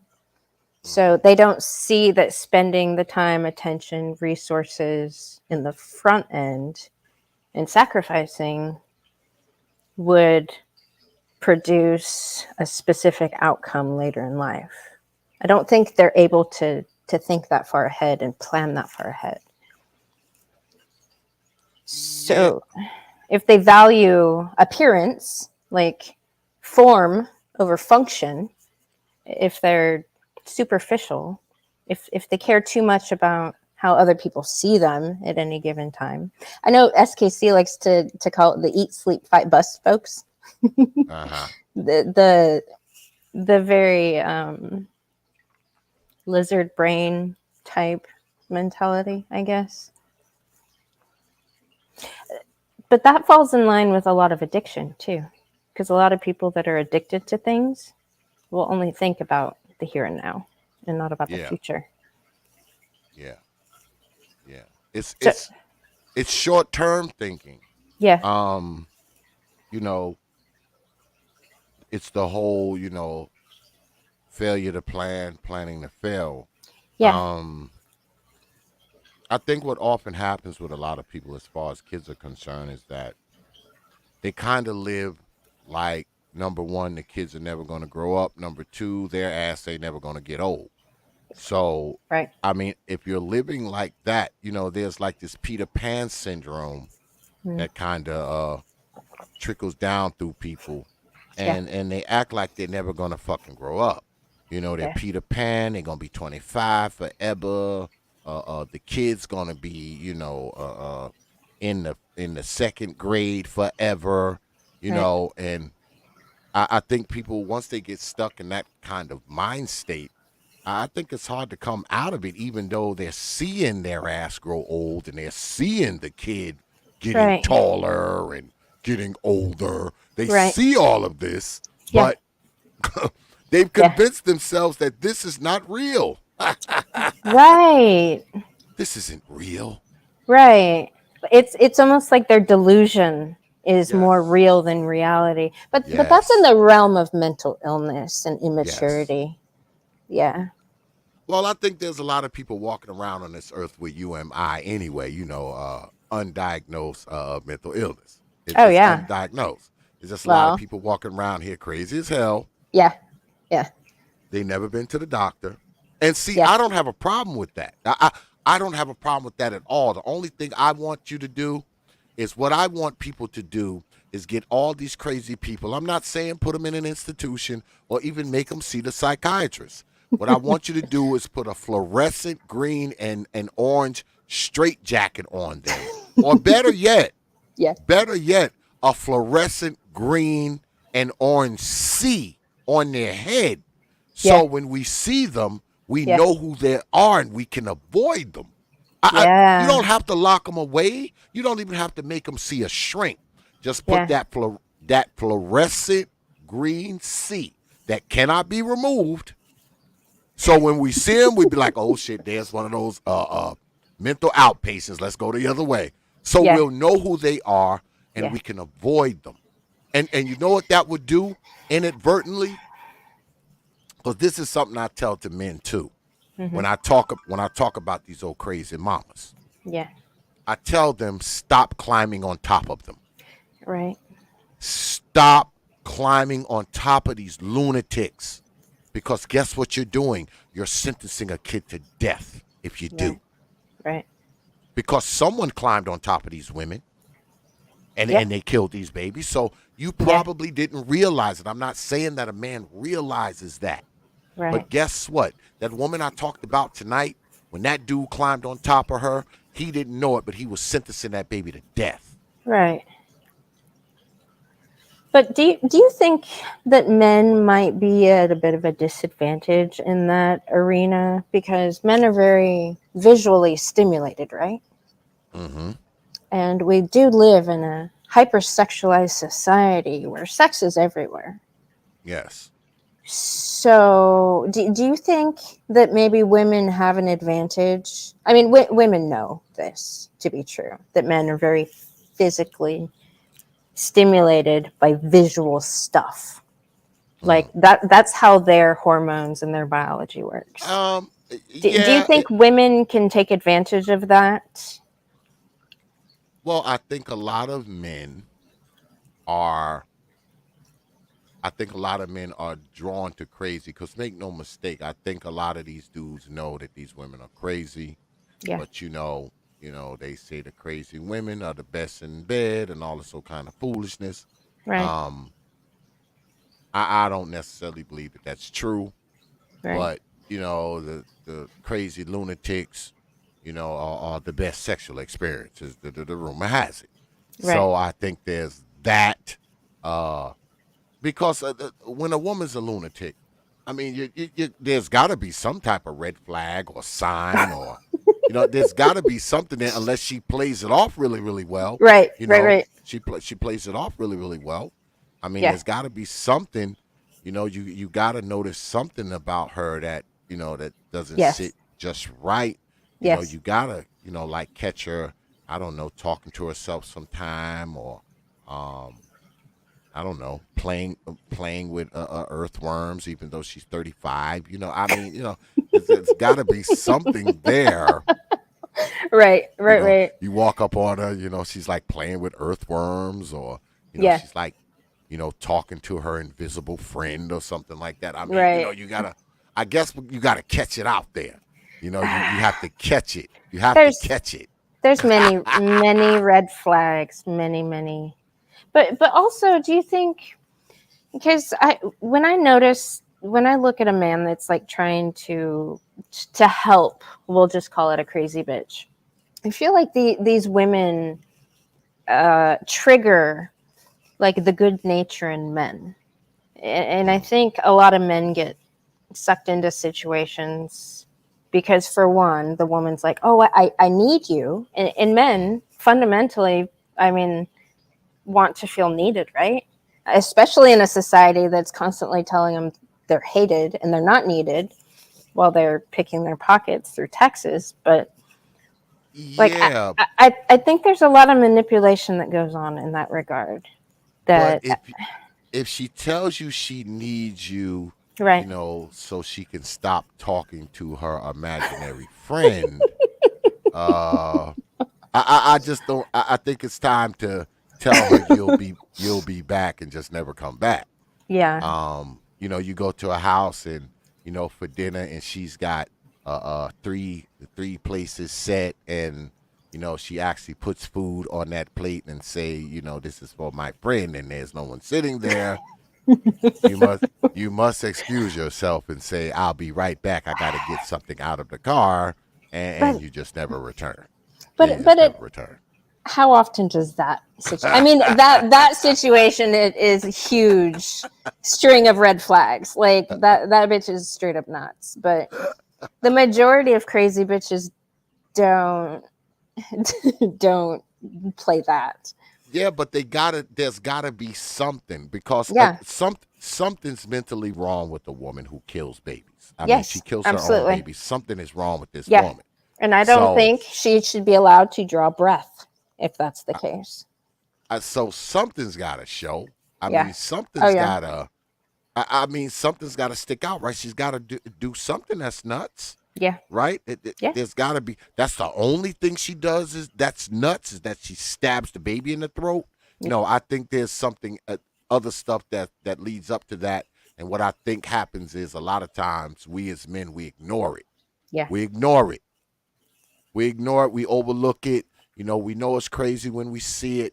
You know, but we look at her, we see ass, we see titties, you know, so we like, let's just disregard that. That doesn't mean anything. She has ass and titties, so none of that matters. I think that's what it kind of happens, you know, because you can't tell me, like I said, a woman does not tuck her babies in Friday night and read them a bedtime story, wake up Saturday morning and shoot them. Right. Something led up to that. Yeah. But I think women use sex to distract men and get out of being held accountable for stuff. I think they use that as a weapon. Possibly. But like I said, there's got to be some type of crazy something going on. You know, maybe you just don't be paying attention to how nuts she is. You know, Right. she take off her clothes, brothers, and you know her underwear say Wednesday, but it's Saturday. You know, that's a sign. Either she had them on since Wednesday, or she don't plan on changing them till Wednesday. Let me see what else. What else could be possibly insane? Your red flags are hilarious. Yeah, well, in the MGTOW spaces, they have very specific ones that are pretty universal, like really off the wall, vibrant, unnatural hair colors.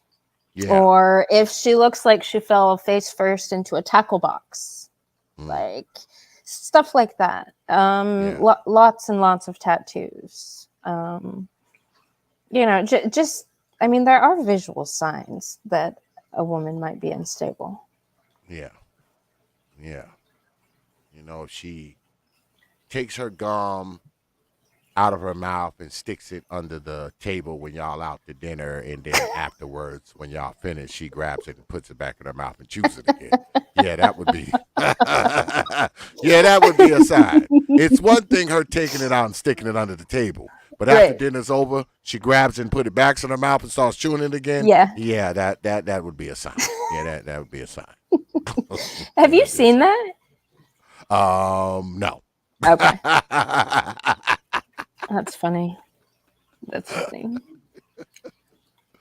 Oh, shit. Shout out to my brother Leon. Yo, brother Leon, I'm gonna hit you up, man.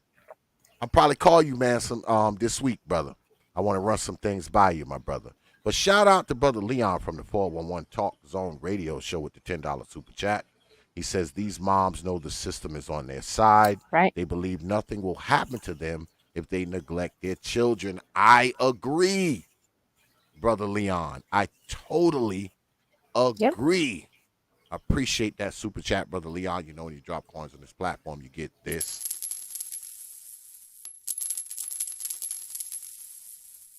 I appreciate you dropping your hard-earned coins on this platform. Appreciate that $10 super chat, brother Leon. And y'all need to get down there and check my brother out, man. He talks about good stuff. I even steal some of his ideas from time to time. I have to come down there to see what you're doing, brother Leon, so I can steal some of your shit, by the way. Appreciate that, brother. Yeah, I mean, I just think that at some point, if a lot of these mothers, if they don't, you know, a lot of them, if they don't get this shit in line, man, a lot of this stuff isn't going to change. I mean, Yeah. it's just not going to change, man. One way or the other. And when I say get in line, I don't just mean, you know, taking care of the kids the right way, not beating them to a bloody pulp, not Right. killing them, and doing all this kind of foolishness. I think a lot of them, number one, shouldn't have children in the first place. I mean, Right. some of these people absolutely positively have no business Right. raising children. Oh yeah. Yep. They have no business raising these children. They don't. Yeah. And what I think often happens, I think society thinks that just because someone has a kid, they should be allowed to raise a kid and they're Right. capable of raising a kid. But you've got people who had babies when they were 14 and 15 and 13. I guess they're freaking capable of raising a kid too, right? They're Right. perfectly capable of raising a kid at 12. I mean, come on, man. And you have people that are just totally irresponsible from the get-go. So Yep. if they're just an irresponsible person, why should they be responsible for another little person or multiple little people? Right. Yeah. Well, I still blame our society, though. The people that allow these idiots to get away with misbehavior and degeneracy, Yeah.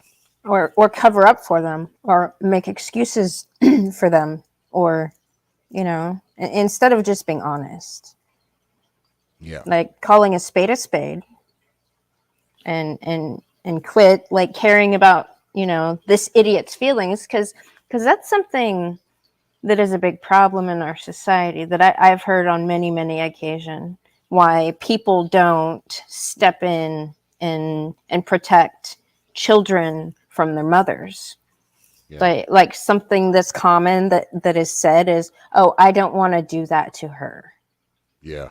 Like, no, she's doing all these awful things to her children. Like, what do you mean you don't want to do that to the mother? She's the predator in this situation. She needs to be punished. Like, how is it doing something to her to stop her doing something awful to her children? I don't get that. Yeah. I agree. I totally agree. I mean, and I, like I said, I've been talking about this stuff for years. Um, and it's good to see other people talking about it. Yeah. It's good to see, because I caught a lot of heat when I started talking about it, because I've been talking about this shit since 2016. Yeah. And it's good to see that people are actually, understanding that there's something to this. Oh, yes. Yes. There's always been something to this, man. Yep. And I know a lot of us are still in denial, Right. like, what are you talking about? She was your mother. You shouldn't say these things and all this sort kind of foolishness. I know said- people are still there. Who says that, though? Is it predominantly men or predominantly women? Yeah, well, there's some men out there who say it too now. I've caught some heat from some dudes. Oh man, that's your mother. You hate your mother, Xavier. You hate your mother. Yeah, but that's literally a feminist puppet talking point. Yeah, Like, it wouldn't that's- matter anyway. My mother's dead. She's been dead since 2014. So I mean, if I hated her, would it really matter at this point? I mean, Right. I'm a 50-something-year-old grandfather. Even if I did hate Yeah. my mother, Yeah. what difference would it make Yeah. at this point? Yeah. Well, they're trying to make it a personal issue with you instead of a serious behavioral issue that you're calling out that's somebody else's fault. They're trying to pin it on you. Yeah, Yeah. but that shit don't work. It Yeah. doesn't work. Good. I mean, so much of that crap has been tried. I mean, Yeah. T.P.O.T. One thing people will always know about T.P.O.T. I dance to the beat of my own fucking drum. Yeah. I'm not part of no clique, no crew, no cult. Don't no fucking body tell me what to do on my channel. Don't Yeah. nobody tell me who to have on my channel. Don't nobody tell me where to be. Don't nobody tell me what to cover, what to play, what to discuss, what to do. None of that happens here. It Yeah. never has, and it never fucking will. Ever. Yeah. Ever. I got people that I'm really close with. They call me and they air their concerns, but you know how they start the sentence off? Well, you know, X, I can't tell you what to do on your channel. Yeah, What? cause they know Yeah. no matter what the fuck you say, Yeah. I am not going to do things your way. I will listen to what you have to say, though. Yes, I will, especially if you're someone I have an affinity for. I Right. will listen to you. But all the rest of the people who got shit to say, you might as well not even waste your fucking breath. But- Don't even waste your breath. But I think a lot of people feel like they're more important, like their opinion matters more, or should matter more, or is more valuable than it actually is. Oh, Like absolutely. I don't think a lot of Absolutely. people understand that the world doesn't fucking revolve around them, and also that they're not the most competent person in every situation to be even giving Absolutely. advice. Like, Absolutely. Absolutely. But see, up here, it allows for that, right? It allows, Yeah. and I talk about this a lot. You know, everybody up here, you know, they have the golden mic. yeah, They know more than everyone. right, They are the smartest, the most knowledgeable, and you Yeah. should not be talking if you disagree with them. right, That's right, where we are. yeah, And of course, I think that's totally absurd and bullshit. yeah, All right, totally absurd. Because this is how I operate, especially when it comes to this channel. Right. I believe in the freedom of association and the freedom of disassociation. mm-hmm. You are free to associate with anyone you want. And likewise, you are free to disassociate with anyone you want. Yep, And those same rules apply to me. I mean, if I don't want to deal with you, there's 3 places you will never see me. right, On your stream, in your chat room, or in your comment section. You will Right. never see me in those 3 places. Ever. If I quote unquote don't deal with you, or quote unquote don't like you. yeah, But see, here it's different. People will claim that they don't like your stuff. yeah, People will claim that they don't watch your shit, right, but they know everything you said. They're quoting shit you said 8 months ago. yeah, Wait a minute, man. Yeah. You said you don't watch my stuff. right, So how the hell you know what I said? Because I damn sure don't know what you said. You know why? Because I don't watch you. right, I have no idea what. Even when people talk smack about me, I don't even know about it unless somebody brings it to my attention, because I don't watch people like I just don't. right, right, I don't. Right. Someone has to bring it to my attention. Oh, X Yep. man, they were talking shit about you. You know. Yep. I mean, because number one, I don't watch YouTube like that. I watch about 5 people in total. yeah, Now, mind you, I'm subscribed to a lot of people, but Yeah. most of the people in my subscription list, I haven't watched their ass in like a year. yeah, Most of them. I mean, I haven't watched them. So, I mean, when I quote unquote hate on someone, I Yeah. hate on them by not watching them. That's Yeah. how I hate on you. I'm not going to be in your chat room trying to argue with you or say all this shit to you. Man, I don't have time for that shit. I don't right. have time for that shit. Well, if I don't but- deal, if I don't but- deal with you, I don't deal with you. Period. Yeah, but Xavier, that's rational and reasonable, and you have other responsibilities. The people that engage in such behavior don't have any other responsibilities. I mean, if I don't- They're getting taken care of by somebody, like,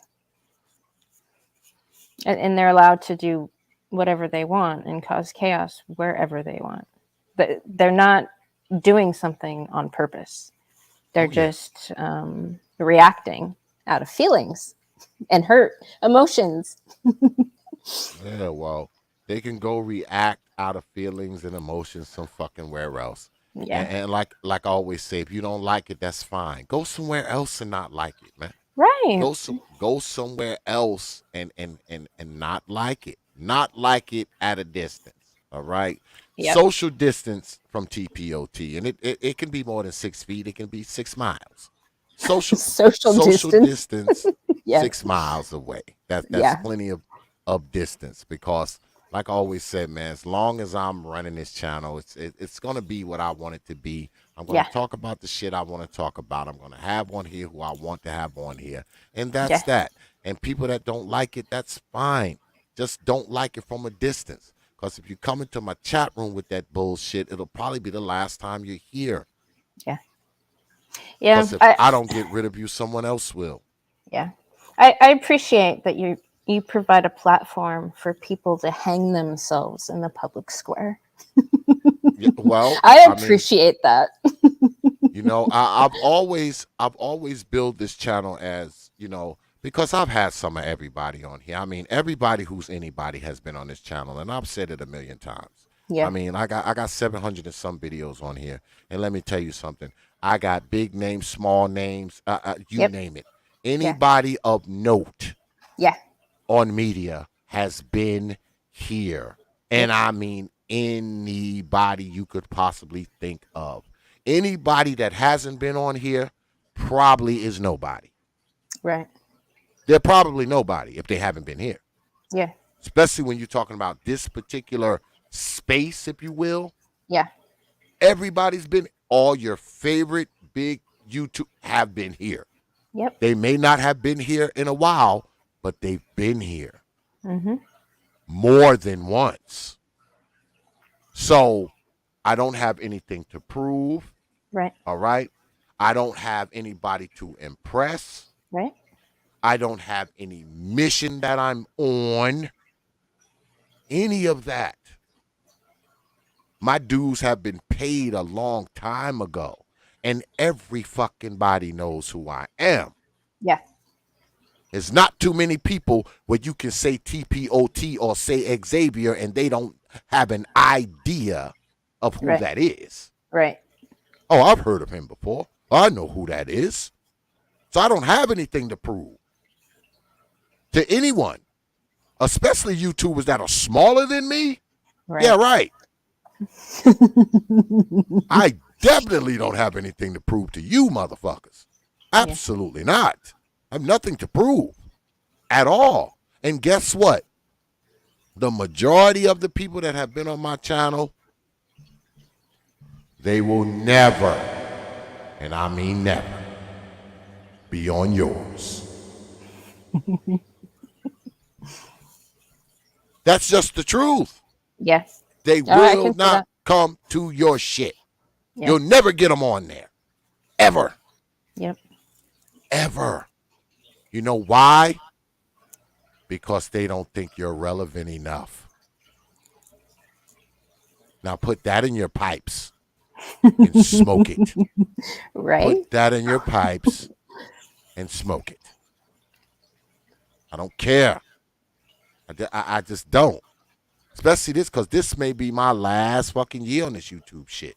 So Yeah. this year, I don't give a shit. Yeah. One person in the chat, 10 people in the chat, 100 people in the chat, 1,000 people in the chat. I don't give a shit. I am doing shit my way from here on in. It's going to be more and more my way as time goes on, as I get closer to walking out this fucking door. Yeah. Yep. And you have That's every where we are. right and responsibility to do so. Yep. Yeah. mean, And I that's a just- good example though too, you know?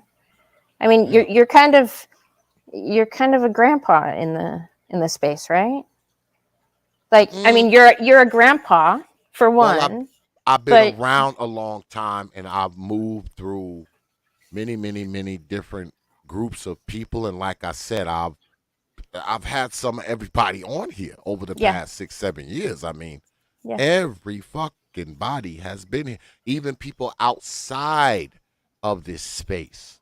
Yeah. I mean, I get guff for having white people on my channel. Man, I've been having white people on my channel since 2016. I had Jane Elliott on here in 2016. You know who Jane Elliott is, right?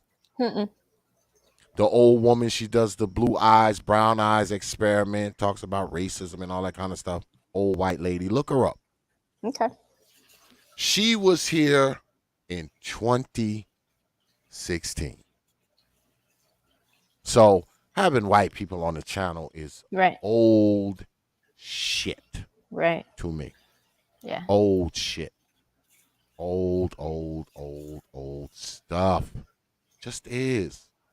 But you know, people, oh man, because see, when you do these things, what happens is people, and I think this is part of my fault, right? People have gotten somewhat comfortable with T.P.O.T, especially people who come on here regularly. And when they come up here and they have a level of comfort and it suddenly gets uncomfortable, Mm-hmm. they get offended. Right? Right. Right. Right? They get offended. Yeah. Now, it's not my thing to make people uncomfortable. I mean, you know, I just talk the way I talk. I mean, if you've been following me long enough, you know, I'm pretty much a straight shooter. I mean, you know, I'm not gonna blatantly disrespect you, or you know, no matter who you are. That's just not my style. Yeah. But I'm also gonna let people come up here and speak their piece. Right. I'm not known to defend people. I'm not. You know, brothers will come up here and be at each other's throats. You know, as long as they don't say too many of the wrong things, I'm not gonna even get involved. I'm gonna let them go at it. Yeah. And likewise, I do the same thing with women. I mean, I'm not a defender of women. Right. You know, the women come up here and people say shit to them. They're on their own. You know, it's every man and every woman for themselves up here. Yeah, they're adults, right? Yes. You don't allow children up here, right? Yeah. Yeah. Okay. They're grown ups. Yeah. So, and I think what happens with a lot of people is that, you know, oh, X, let them do that to me. No, X didn't let shit. Right. You let them do that to you. Yeah, you volunteered. Because it's pretty easy, because when it got to the point that you didn't like something, you could have easily done this. Yep. Peace out. And it would have been all over. Yep. But see what they want X to do that to someone on their behalf. Yes. No. Yes. I decide when someone's crossed the line. And usually crossing the line isn't fucking with someone else. Crossing the line is fucking with me. Right? Yeah. Right. Yeah, that's usually crossing the line. Yeah. All right? When you fucking with me. Yeah. All right? You trying to disrespect me. Yeah. Or call me out. Now you crossing the line. I don't think because on your platform. Something. Yes, on my shit. Right. Yeah, you crossing the line. Yeah. But I don't think you saying certain shit to somebody else. Because guess what? If you don't like what they saying, you can just get the fuck off. Yep. You can just leave. That's what I would do if I was on somebody else's platform. Yep. And somebody was saying some shit that really fucked with me, I would just leave. Yeah. I wouldn't even say anything. I'd be like, boop, and I'm gone. Yeah. I'm just not even going to say anything. I'm just going to leave. Like, it's not like you're handcuffed. It's not like when you get on here, you know, your hands are frozen and you can't you can't hit any buttons. Yeah. Like, I don't know what it is, man. I think this media shit, man. I think this media shit have people so they're in such a brain lock. Like, oh, I can't get off, so you should take them off. Like, come on, man. Yeah. No, you don't like what's going on. Just get your ass out. Just leave. Because, see, two things I don't understand about people. Mm-hmm. It has confused me over the course of years, especially watching media. Uh-oh. People always seem to stick around a place where they claim they don't want to be. Yep. And another place they have a tendency to stick around is a place where they know they're not wanted. Right. It's weird. It's weird. Yeah, it is weird, isn't it? It's almost like they're being defiant. Yes. Like they don't care. Like I kind of noticed that in the MGTOW spaces. These are men that are trying to go their own way, right? But there's women that are constantly invading their space and fucking with them, even though they want to be left alone. And the way I see that, I'm like, you disrespectful bitch. Like, this isn't your space, for one. For two, you weren't invited. I could see it if you're invited to a place. That means somebody wants you over there. That's different than invading somebody's space because you feel entitled to, or because you want to win something, or you want to dominate something, or like people don't have respect for boundaries. And I think we have a large scale lack of respect en masse. So Yeah, it's insane. Like, why would you want to be somewhere that you're not wanted? Like, right. I mean, what joy is there in that? You already know that you're not wanted, but you're there. And then it's sort of like a person's in your house, right? Yeah. Yeah. They're in your house. You're like, yo, man, get out my house. I ain't going nowhere. Wait a minute. What you mean you're not going anywhere? This is my fucking house. Yes, you are. Yeah. You mean you're not going anywhere? Yeah. I mean, because when a person tells you to get out, that's an indication that they don't want you there, right? If they're saying get out, that's your cue to let you know they don't want you there. Ergo the words get out. Yeah. Yeah. No means no. Yeah. And it's like, people don't take no easily though. Like I've run into that. There's been a few people that have. I mean, I block them. I tell them they're not wanted. They're not welcome, and they continuously disrespect the boundary that I set in place. Like they continuously do it, and I'm like, I don't get it. Like where's the disconnection in understanding that this space is one thing, that it's not here for your playground. It's not here for your fucking entertainment. Like it's not yours to do with what you wish. I think the problem with a lot of this media stuff is it has emboldened people to not only just be defiant and disrespectful, but it has emboldened people to think that not only do they don't have to follow any rules, but they also don't have to show deference to other people. You know, because when I know when I'm like on someone's channel, you know, and they've allowed me to come up, I try to carry myself the same way I would carry myself if I'm inside your house. Right. Yeah, that's kind of how I look at it. You know, if I come to your channel, I'm going to be, you know, I'm going to follow the rules. You know, I'm not going to be yelling and screaming and saying all kinds of foolish stuff. You know, I'm going to wipe my feet, you know, before I come in, you know, all that kind of stuff. So when someone comes here, I expect the same thing, because I look at it as coming into your house. So when you're here, you're in my house.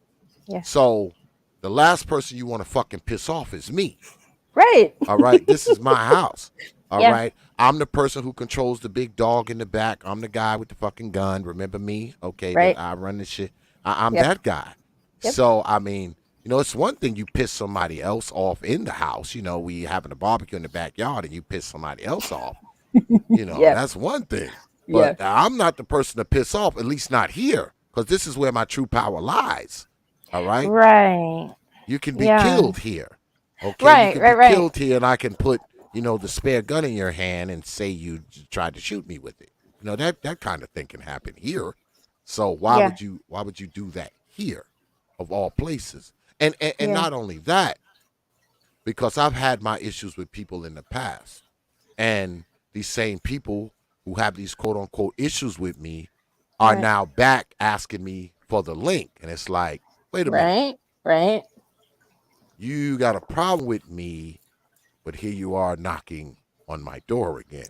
Yeah. Now, in that case, you're definitely acting crazy, because If you and I got shit going, Right. you knock on my fucking front door, you're probably going to be on the business end of a world of hurt. Right. Probably. More than likely. I look on the camera and I see a person that I got a problem with on my front porch. I'm probably going to send my big ass dog out there. That's probably going to be my next move. Yeah. Yeah. That's probably what's going to happen. So So I don't get that whole thing either. I don't get do you think it's a result of people not receiving actual consequences for their online behavior that is shitty and disrespectful? Like people getting away with it. But I mean, think because it's a none little of bit these of that. none of these people would show up to your house. They No, wouldn't be absolutely not. that gutsy to do that. They would not Hell, pull that goddamn same no. shit if you were sitting in a room physically where you could touch them, right? Hell no. Yeah. I think it's that they know that the consequences are, relatively nil. There is no real consequences. I mean, you can't. Right. You can only control what you can control up here, right? I mean, you can keep people off of your channel. You can keep them out of your chat room. You can keep them off of your stream. That you can do that. That's the only consequences you can enforce for the most part. Just banish them, kick them out. They can't come back in until they make a new account and you block that one too. Those are the only consequences you can actually enforce. Yeah. And those are relatively light. People don't care about that, so I guess that's why they do it. But it speaks to something else, because I say again, being somewhere that you claim you don't want to be, to me is weird. That's for all you cloud watchers. Yeah, I know you're watching. Yeah, I know. Yep. You are watching. Yeah, you're watching. You can't resist, can you? They can't. It's an obsession, Xavier.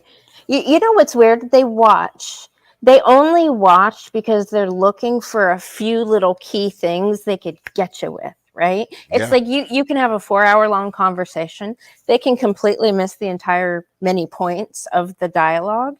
But if you say this one thing, they'll try to clip that and then stuff it into their narrative that they've already concluded about you. Yeah.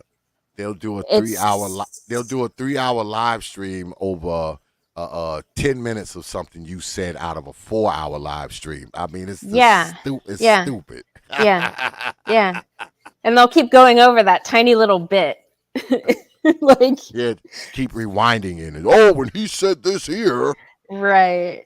I mean, it's weird. It's a weird thing. And these are part of the things that I try to stay away from, on this media stuff. And I know I'm guilty of a lot of crazy shit too. I know I've done some things on media over the years that I've been doing this, that I regret. I've had some people on here that I wish I had never had on here. I mean, that's all part of the deal, right? It's all part of it. But if I had it to do all over again, I probably wouldn't change a thing. Yeah.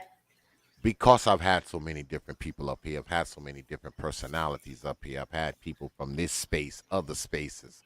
I've had people who aren't even like quote unquote YouTubers have been on here.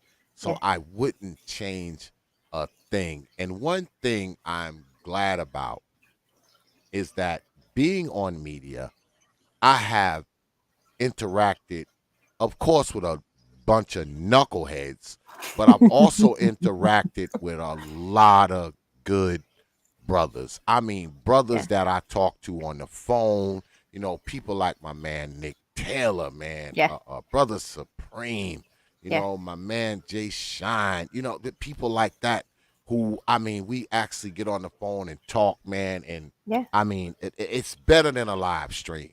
When I talk to these brothers, man, it's better than a damn live stream, because we get on them and we don't even talk about media. We talk about everything else, man. Like we life. Talk about inflation, taxes, family, Yep. our kids, Yeah. business. We talk about all of that kind of stuff. Yeah.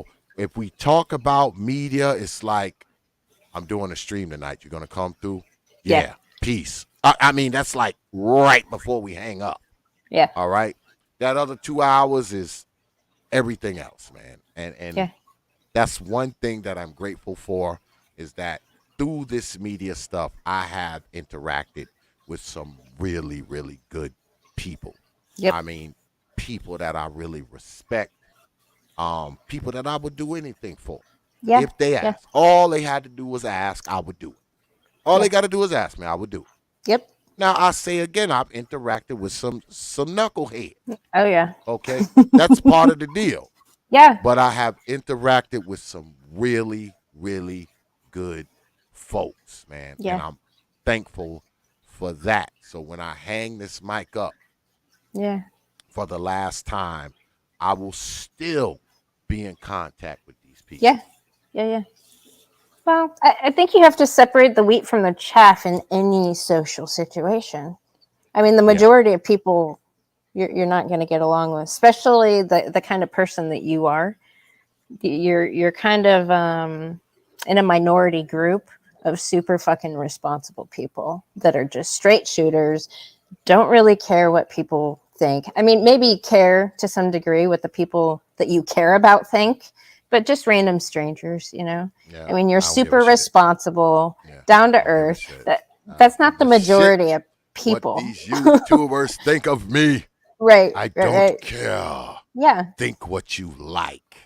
So Think you're what you like. you're gonna run into you'll eventually find those like-minded people that that are gems and that are Yeah. important. Yeah. Yeah. Yeah. I haven't been doing this online stuff for very long. I'm just over. Let's see, when did I start my channel? October. Oh, so October or November will be 2 years. Mm. So Well, yeah. No, I've something- met quite a few good folks. Something I listening. heard from a very famous YouTuber, Mhm. may he rest in peace, because he used to be on this channel a lot too. Brother Kevin Samuels told me Yeah. years ago. He said, X, he said, the real problems start after you've been doing this about 3 years. He told me. He said 3 years. Yeah. That's when the real shit starts. So Oh, you haven't seen the real I'm ahead shit of yet. I'm ahead of schedule. I'm an overachiever, Xavier. Oh no, year 3 is when. Come when on. He was when he was telling me that, I had only Yeah. been doing it like 2 years. I was like, Yeah. nah, man. But once it got to be 3 years, I was like, Brother Samuels was right. He was Yeah. right. He told me Yeah. that. Yeah. He was the 3 only years. person to tell. He was the only person to tell me that. He was like, X, he said, about 3 years. He said, that's when the bullshit starts. He said, that's when they start flagging your channel and Xavier. talking all this shit and doing all Yeah. this shit to you. And Yeah, no. I've already checked off most of those boxes.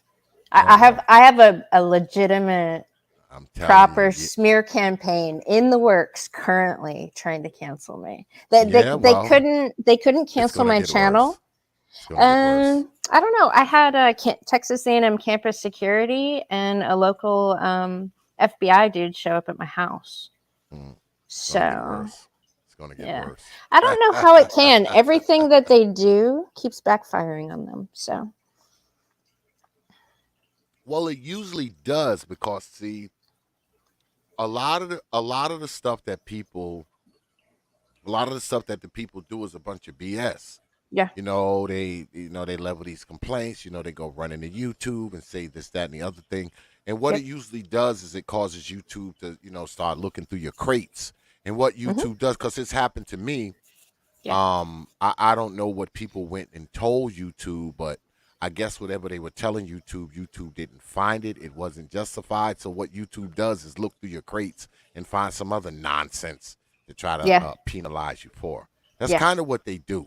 You know, Yeah. people accuse you of something. YouTube looks through your stuff. It's not Yeah. true. But while they're in there, they're like, oh, let us find this fucking video from 2000 and freaking 15 and punish him for that one. Because that shit Right. has happened to me too. Where they like, Yeah. oh, we're removing this video. I look at it, I'm Yeah. like, damn, that video's from 2016. Now Yeah. 6 years later, you're removing it? Well, because the policies and the rules have changed since then, right? So whatever Yes. was okay for you to do then is different now, right? Yes, but see, that's the thing because here lately, right? Yeah. Because I've been kind of testing, I've been shit testing YouTube. Yeah. Yeah. Yeah. And what I've been doing lately is I've been taking some of my old videos that I had up from like 2017 and 2018. Yeah. What I've been doing is I've been putting them up, right? I've seen Now them. when these videos were up, um back in 2017, 2018, you know, they were giving me problems. Now I put those videos up and they don't even Yeah. nothing. Good. Nothing. Good. Good. That Nothing. means it's getting better. Actually, I mean, I've been able to get out of every single strike I've gotten besides one. And I've tried 7 times so far. I have another 3 in the chamber, so to speak. I'm trying to figure out which language I need to have them reverse it, because I found through my 5 YouTube channels that consistently get strikes because I hurt the feelings of crazy bitches and they hit that report button. That's how you Yeah. get these strikes, right? So I have found through that like if you get out a hate speech strike, like I haven't gotten another one since.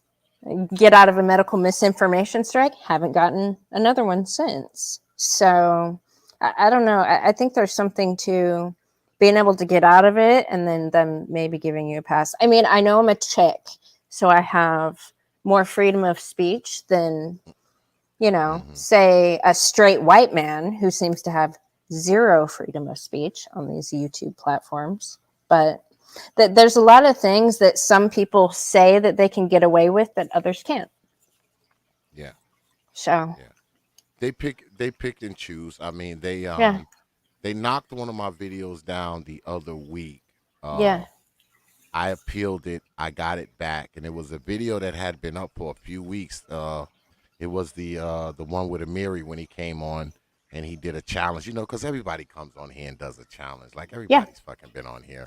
yeah, And you know, the video was up for weeks, and then out of nowhere they knock it down and say it violated some policy. So yeah, of course I appealed it, and they yeah, put it back up because they said it didn't. So yeah. I don't even know what that was about. And they apologized, right? You got the Yeah, apology email. Oh, we're yeah, sorry. We made a yeah. mistake. I mean, you know, and it puzzled me because you know the video that they decided to knock down. I mean, you're talking about Mary Brown. I mean, he comes here. You know, he Yeah, doesn't curse. He doesn't yell. You know, he none of that went on. I mean, yeah, when Amiri's here, that's usually one of the, you know, probably one of the most measured kind of shows you could possibly have, and right, they knocked the shit down. right. Like, what the hell, man? What was the Out reason of they gave? nowhere. They said that it violated. They said that it violated. They said spam. It was spam Deceptive and practices. deceptive Yeah, practices, yeah, and they were saying that the video was steering people to another site, which was totally ridiculous. right, It right. was totally ridiculous. I mean, what they were saying was totally ridiculous. And Yeah, of course, it's back up now, so y'all can go check it out. It's yeah. called the Amiri Brown challenge. It is back, folks. If you were looking for it, it is now back. All right, Good. it is back. And check out some of my rewinds, man. I've been putting some good ones up, y'all. I've been putting some good rewinds up, man. Some of my old school stuff, you know, that y'all probably haven't heard, you know, in a while. You know, go check it out, man. You know, it's some good stuff up there, man. You know, some of my old school stuff, you know, with some new thumbnails, you know. I think the stuff is still relevant. In fact, I'm going to go ahead and show you good folks what I'm talking about. You know, I got some of the old school stuff back up on the channel.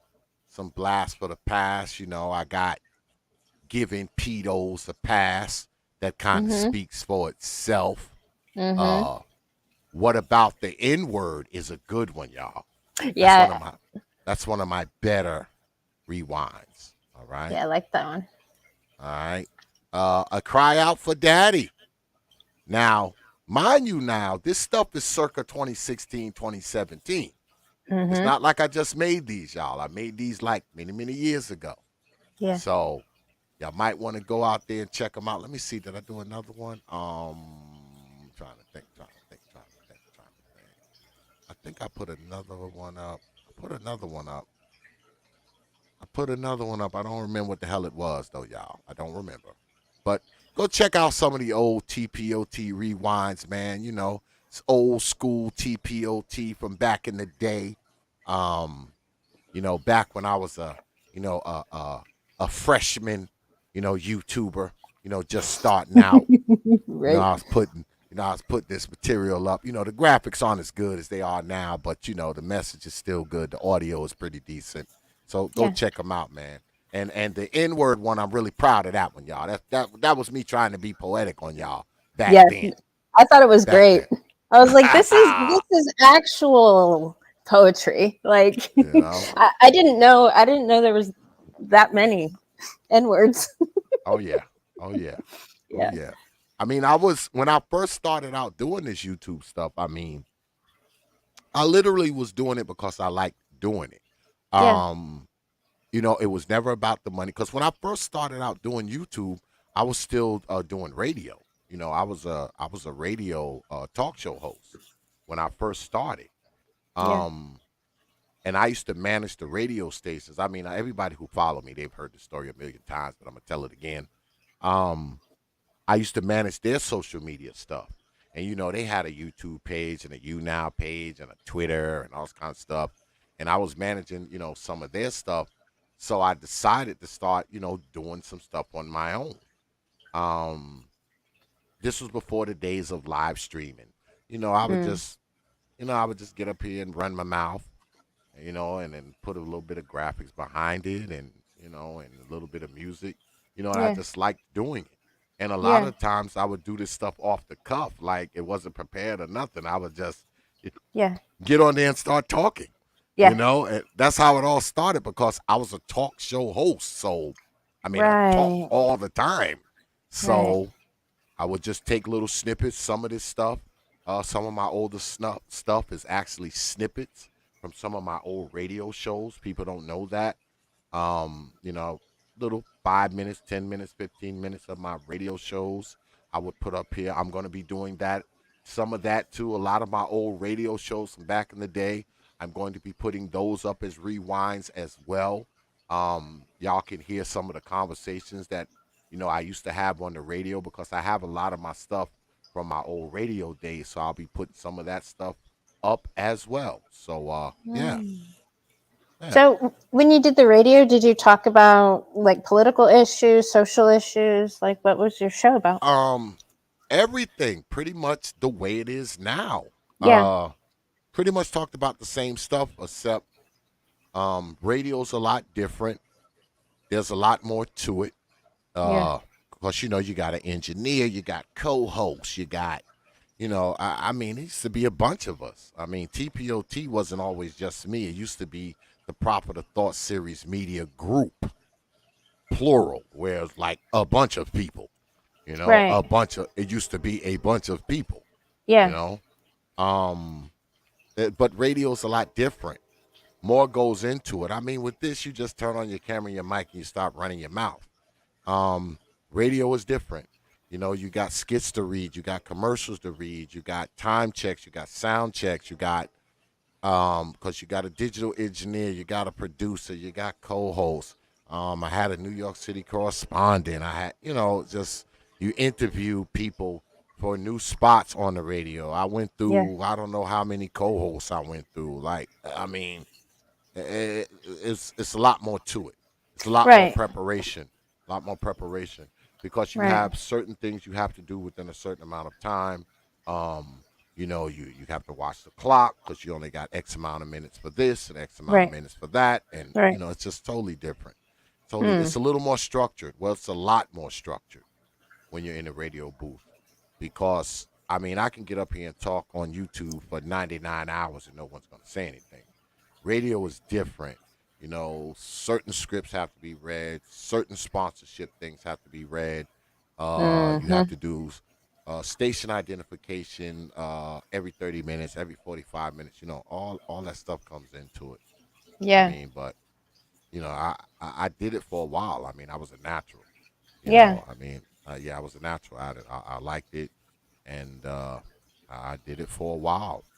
I did it for a while. In fact, I'm going to get back into it. I mean, I'm not leaving media altogether, folks. I'm actually getting back into radio. That is Okay. actually the plan. Yeah. That's the plan. You know, fingers crossed. Yeah. Fingers crossed, folks. Fingers crossed. That's the plan.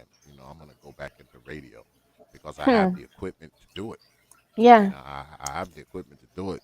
Um, it's just that when I stopped doing the radio, because the guy who owned the radio station, he eventually moved to another Yeah. state.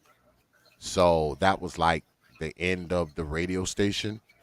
Um, but I've always wanted to get back into it. Yeah. I've always wanted to get back into it. I'm in talks with a few people about doing it because I want to do a real live radio station and I'm going to be bringing people into it. Um, I'm So already talking to people who play music and all that kind of stuff. So it's going to yeah. be a thing. It's not just going to be just me. It's going to Yeah. be me and other people. Yeah. So, and Yeah. It's something that's become so much more popular than mainstream media are, long form discussions, yes, podcasts, like yes, listening to two people have a dialogue, it's interesting. yes. So will your radio show be accessible through like what for the people that don't listen to the radio that say they rely on apps and Well, stuff? Will you be able to yeah, catch yeah. it on? Oh, yeah. It's going to be online. It probably won't be a terrestrial radio station because, see, the thing with terrestrial, because the radio station that I worked for was an online radio station. And Okay. see, if it's online radio station, you don't have to answer to the FCC. Uh, the terrestrial radio stations, you have to answer to the FCC. Certain things you can't say. Oh, okay. The profanity, Yeah, certain yeah, yeah, words, certain this, certain that. yeah. Um, if it's an online radio station, a digital radio station online, you can pretty much do what you do up here. You Okay. know, Yeah. the only thing that you really have to be worried about is your sponsors, Right. because certain sponsors won't sponsor people who talk about certain things. Right. So there's that consideration that has to be made. Yeah. When you're talking about sponsorship, Yeah. there is that. That's the only thing you really have to be concerned about, because certain sponsors will be like, well, we don't want you, we don't want you to be on here. We're not going to sponsor you because you talk about this, or Right. you talk about that, or Yeah. and they'll pull their sponsorship. Yeah. That's the only thing you really have to worry about if it's an online radio station. Right. So I mean, and I've been through it before. I know how it works. I've seen it all before. Dealing with sponsorship and all that kind of crap. So I know what I can do and what I can't do, and I also know what I'm prepared to do. I'm not Yeah. going to be ran, and I'm not going to be bullied just Yeah. because you're right. Just because you're writing a radio station a check, all right? Because Right. you can take your check and shove it up your ass. Yeah. You think Yeah. you're Yeah. going to be bullying the radio station? Yeah. Yeah, you take shove it up your ass. So I Yeah. mean, anybody who decides to sponsor our radio station will have to understand that it is going to be free form. All Yeah. right, it's going to be free form. It's going to be free flowing, and you're not going to be able to handcuff us, Yeah. with your money, Yeah. because because you're, paying for a commercial spot, you're not going to handcuff us. Not Yeah. going to happen. Now, I'm not going to let that happen. Yeah. So, maybe our sponsorship will be, infinitesimal because of that. I don't know, but that's okay too. Because I Yeah. say again, you're not going to shut us up Yeah. just because Good. you write us a check. Yeah. All right? The hell Good. out of here. You can take your damn check and shove it. Yeah. I mean, that's where I'm at, because that's how it's going to be ran. It's not going to be much different than this. Trust me. It's going to Yeah. be pretty much similar. Only difference is you won't just be hearing my ass. You'll be hearing music, and other people will be on there, thinking about having a new segment or two. That's going to be the only different thing. I mean, Yeah. you're going to hear X saying his same shit for the most part, same stuff. It's just that you won't just be hearing me. You'll be hearing me and other people, and then we'll have, because I want it to be like a 24-hour thing. If I can't make it 24 hours, I at least want it to be 120 hours. Okay? I at Wait. least want it to run Monday through Friday, nonstop, if I can. Okay, so people can tune it at any time. Yes. Okay. Yes. And there'll be So certain time slots for things, like X amount of time it'll be music. This yeah. time it'll be jazz. This time it'll be R&B. This Right. time it'll be news. Wednesdays and Thursday nights it'll be X. Friday nights it'll be somebody else. Like that. Like that. That's how I want it to be. So will it be saved though, so people can view it later? Because I'm technologically fucking retarded, Xavier. There's a lot of things you already said that I don't even know what it means. But I'm thinking about like the time and the bandwidth it takes to store these things. Will they be saved?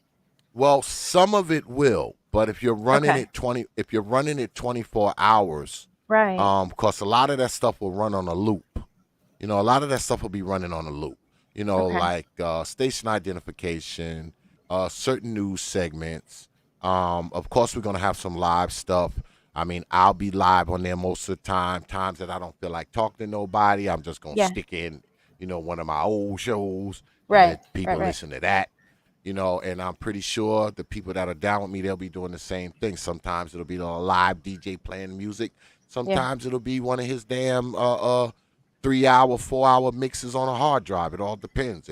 If he Yeah. can't make it that night, he send me the information on his hard drive. I'll run that for 4 hours. It's Yeah. the details still need to be worked out, but Yeah. they're slowly but surely coming into fruition. Yeah. All right. That sounds 'Cause exciting though. Because I wanted to jump off by the end of this year, top of next year. So I mean Yeah. that's the direction that I'm headed in. So, and like Well, I that's said, exciting. if I can't run it for 24 hours, I at least want it to run for 120 hours. Monday, Tuesday, Wednesday, Thursday, Friday. So like Yeah. I said, Monday it'll be music and maybe some news. Tuesday, maybe a brother, some music, and maybe somebody else. Wednesdays music, and then at night it'll be me, either live or tape. Thursday it'll be me, either live Yeah. or tape. Then Friday it'll be music or a DJ or So are you gonna have because you said you're not giving up the YouTube thing completely? Are you gonna put clips from that on here? So yeah. in And case, I let freaking Supreme, my boy Supreme, I let him freaking talk me into this. He's like, oh, X, oh, man, you need a simulcast, sometimes. So, I'll Yeah. be simulcasted on YouTube sometimes. Yeah. I wasn't going to, but my boy convinced, oh, X, man, you got to do it, man. Don't do that. Don't. So, I got talked into that. So, I'll be simulcasting sometimes, not all the time, but sometimes I'll be simulcasting some of my shows. I'll be live on the radio and, Yeah. I'll be live on YouTube at the same time. So we'll So see how it goes. are you gonna still have conversations like this for this Oh, channel or okay? Absolutely. Okay. Absolutely. I mean, the radio station isn't going to be much different than what you hear now. The only Yeah. difference is there's going to be other people on it besides me. Uh, other things, like I said, news, Yeah. uh, other people. I want to get a couple people in there playing some music, you Yeah. know, get some people in there playing some music because I want it to run for 120 hours at least. Yeah. I want Yeah. it to be live Monday, Tuesday, Wednesday, Thursday, Friday, nonstop. So you'll always be able to listen to TPOT radio and something will be on, whether it's music, whether it's a brother up there talking, whether it's an interview, Yeah. whether it's some R&B, whether it's a debate, a brother live, or me live, or me tape. You tune in Monday, Tuesday, Wednesday, Thursday, Friday. Mm. TPOT radio will be on. That's what I want. That's what I'm trying to do. Wow. It 24 sounds hours. it sounds exciting. So will you be able to get people from like from YouTube maybe to join your thing for those Well, conversations? well, if anybody is interested, I Yeah. mean, they know what to do. Yeah. Yeah. Yeah. If you're interested, you know what to do. Yeah. Because see, the email will be the same. Okay. Yeah. The email is the same if you're interested. The Yeah. email is prophet of thought at Yeah. yahoo.com. That's prophet of thought, one word, Yeah. no caps, at yahoo.com. I mean, it's not immediate. Like I said, end of the year, top of next year. That's Yeah. kind of what we're shooting for. That's kind of the time frame I'm shooting for. Um, a few details here and there has to be worked out, of course. Yeah. Uh, but that's what we're shooting for. That's what we're shooting for as it stands right now. And like I said, I'll be simulcasting from time to time, Good. and I'll be on I'll be on other people's channels from time to time. It's not like people are gonna leave me alone and Right. allow Let me you to just retire. stay off of YouTube forever because a Right. lot of these brothers have my phone number. Oh, X man, come on, you gotta come on. Right. They know they can easily talk me into shit. So Yeah. that why do you think I'm freaking simulcasting? Listen to that damn Supreme. Ah, man, so talk me right into that shit. So I mean, he's very persuasive in his oh yeah. arguments. Oh yeah, that's my dude. That's my dude, man. Yeah. Shit, he could talk me into all kinds of shit. Trust me. He could Yeah. talk me into a bunch of shit. Cause I was like, nah, man, we're not doing that. Oh, come on, X man. Oh, come on. So yes, I guess Yeah. we'll be simulcasting that from time to time. Okay. I've already gave my word that I was gonna do it, so now I have to. And Okay. now I freaking have to. Yeah, got have to do it now. But other than that, I mean That's exciting. that's where we're going. That's where we're going. Like I said, end of the year, Yeah. top of next year is what we're shooting for.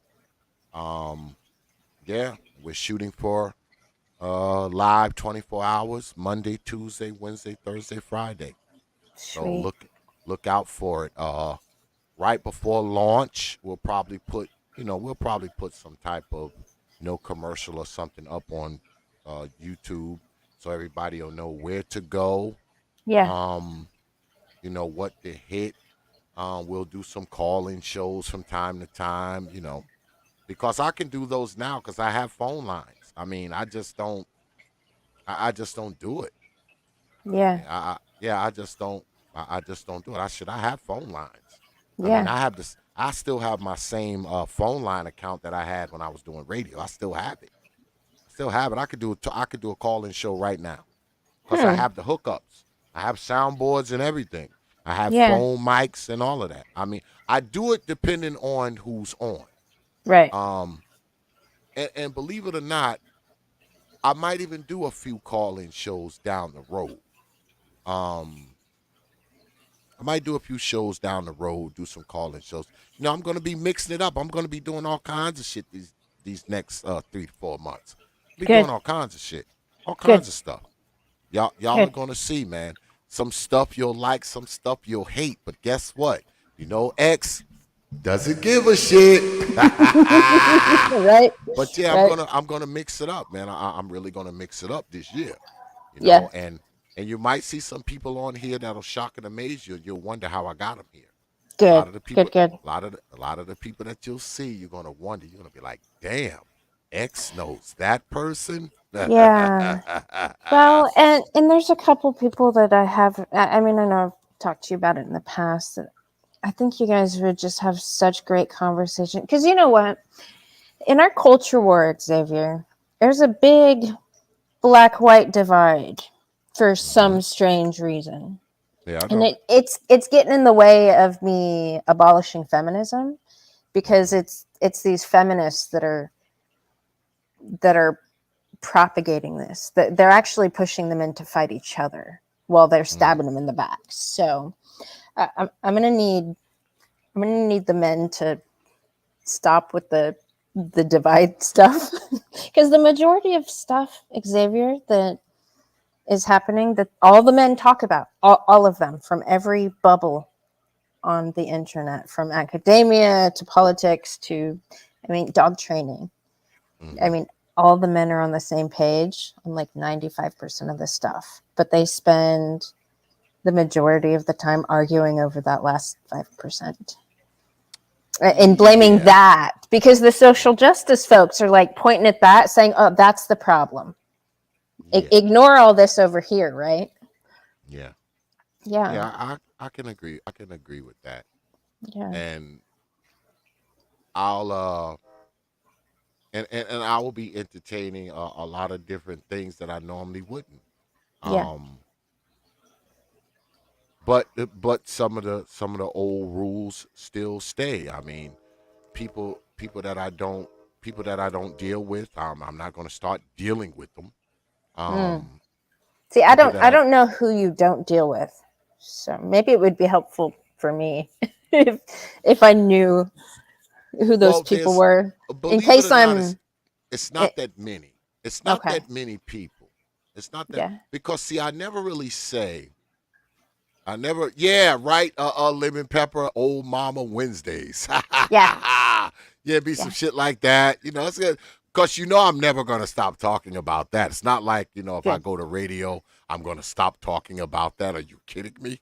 That Yeah. will continue to be a staple place of T.P.O.T. whether I'm Yeah. on the radio or not. I mean, trust me, it doesn't matter. I mean, because believe it or not, when I was in radio, I talked about this a lot too. I talked about it a lot on radio as well. So um, there's not a lot of people that I truly can say I don't like. There's only one person on YouTube that I Hmm. ever said I don't like. Yeah. One person. Okay. Um, and I've never said I don't like them per se. I just don't like their material.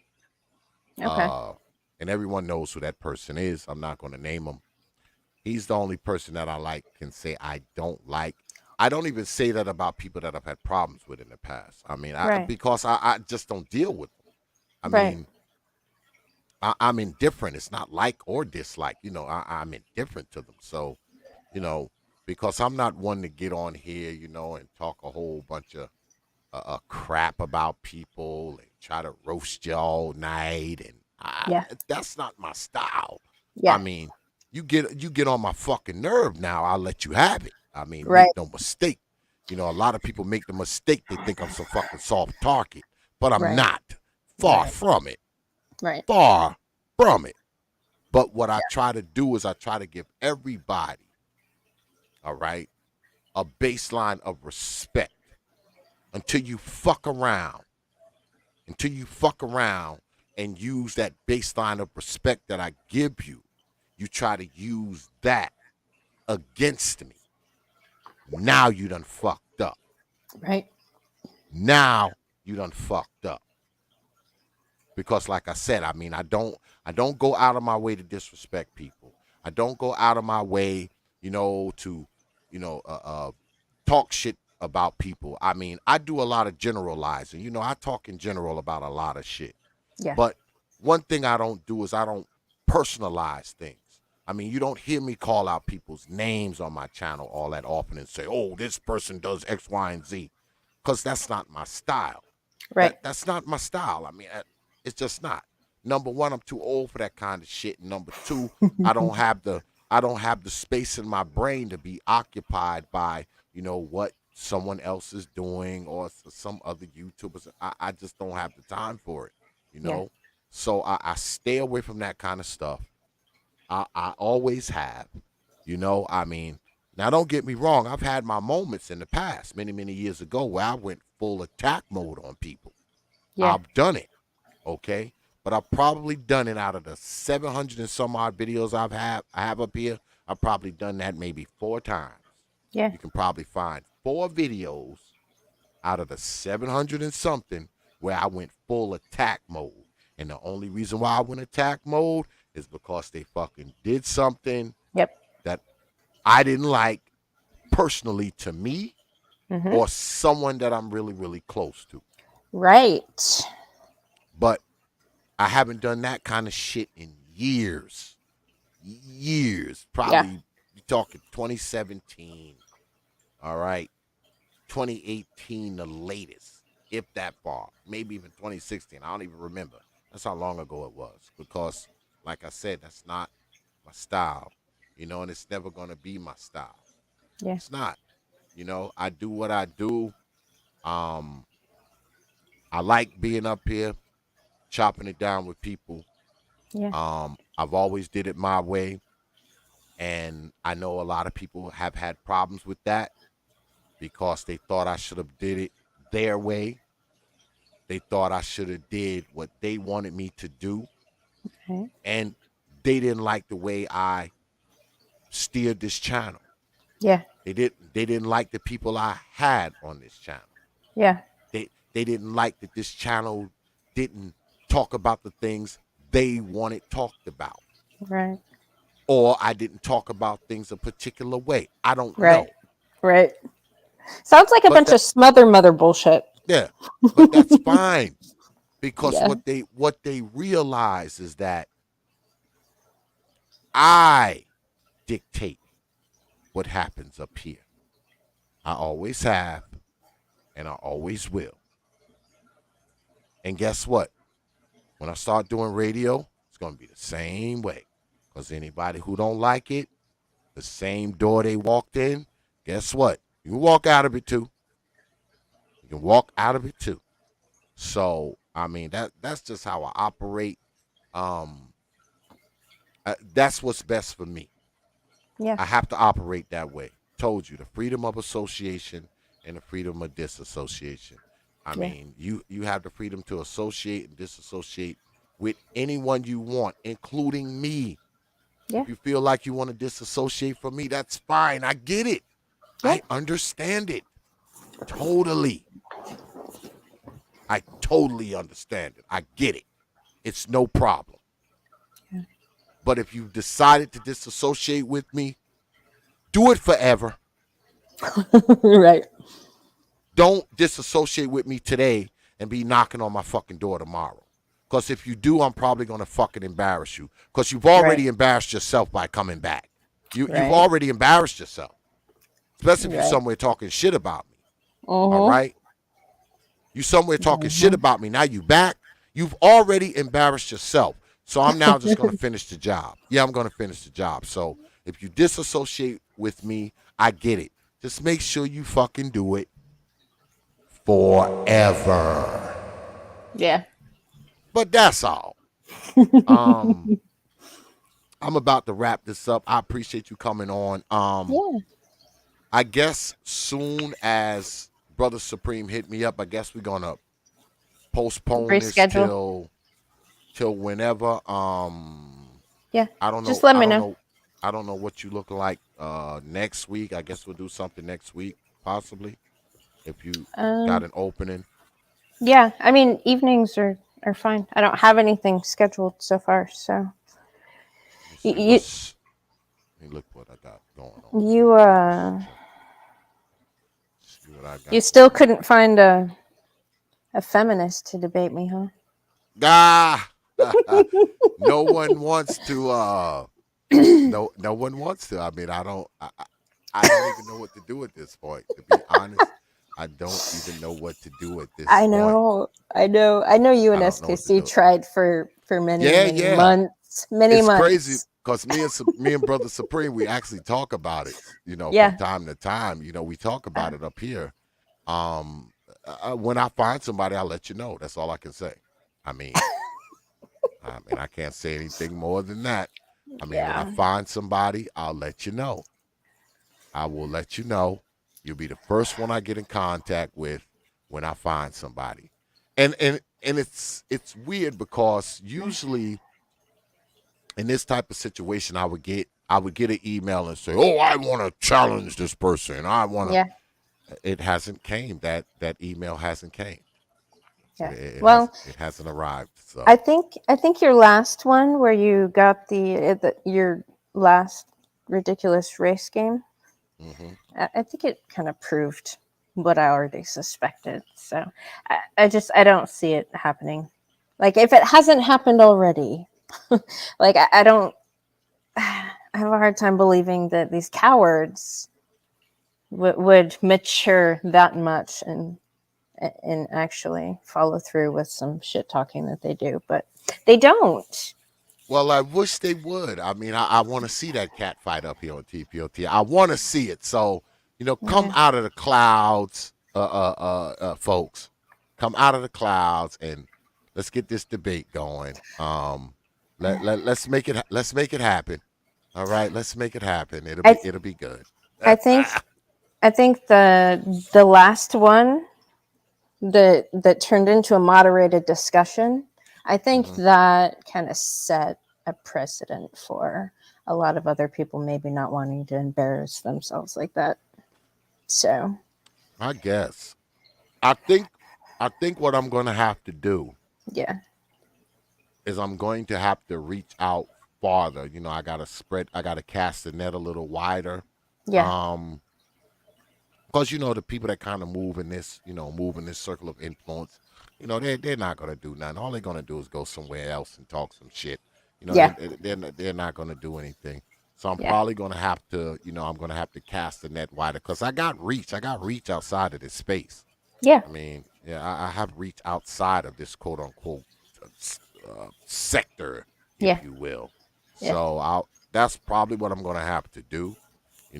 If you really want to get down to a debate, I'm probably going to have to reach outside of this circle of influence, and bring somebody in, which is probably what I'll do. Well, give me like another week or so. I'll find Yeah, somebody. no rush. I'm I'll not. find somebody. I have everything. I gave myself 2 years to achieve a list of goals for my channel, so I've already achieved them.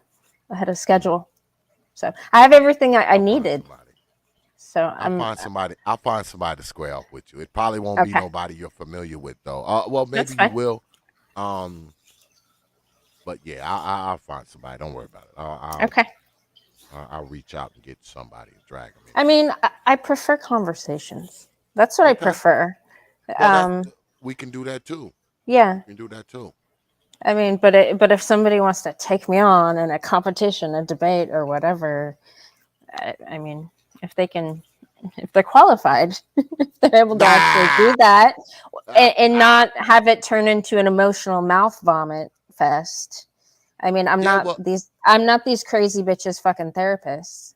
yeah, So well, it usually doesn't get too bad. I mean, of course you're gonna have some knuckleheads because knuckleheads come in both genders. So I yes, mean, you got some female knuckleheads out there. well, So yeah. No, the moderated discussion yeah, was ridiculous. That was a that, that was a therapy session. That should have been a therapy session for that person.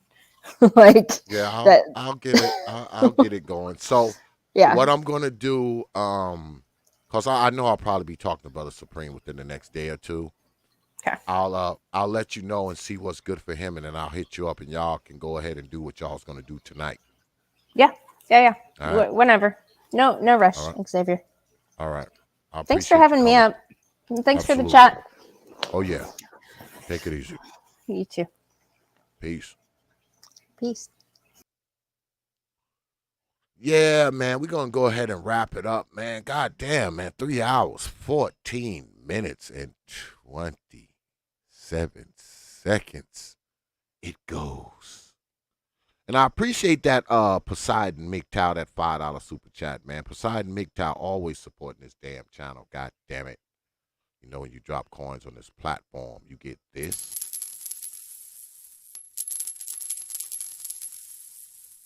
I appreciate you dropping your hard-earned coins on this platform.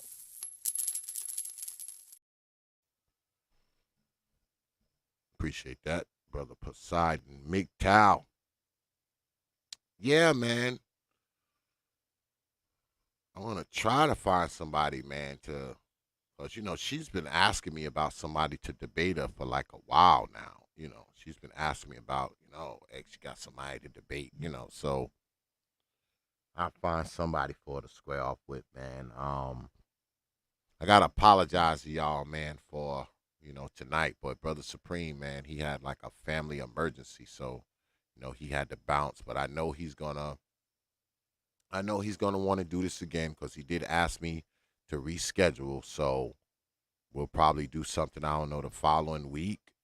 Because actually I have a few more shows this week. So next week is probably going to be the time to do it.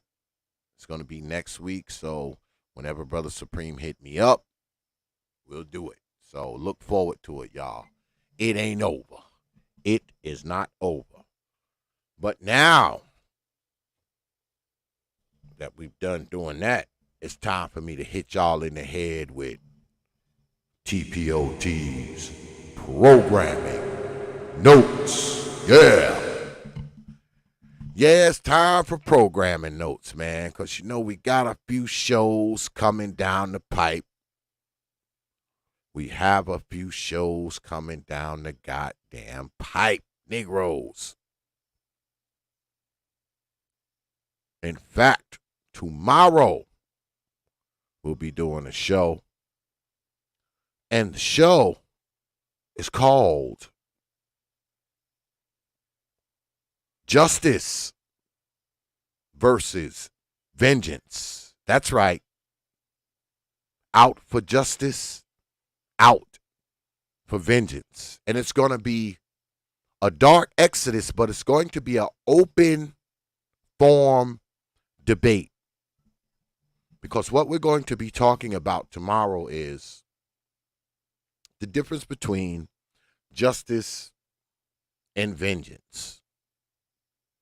Because y'all know justice, people seek justice for a wrong that was done. They seek justice for a sense of closure for said wrong.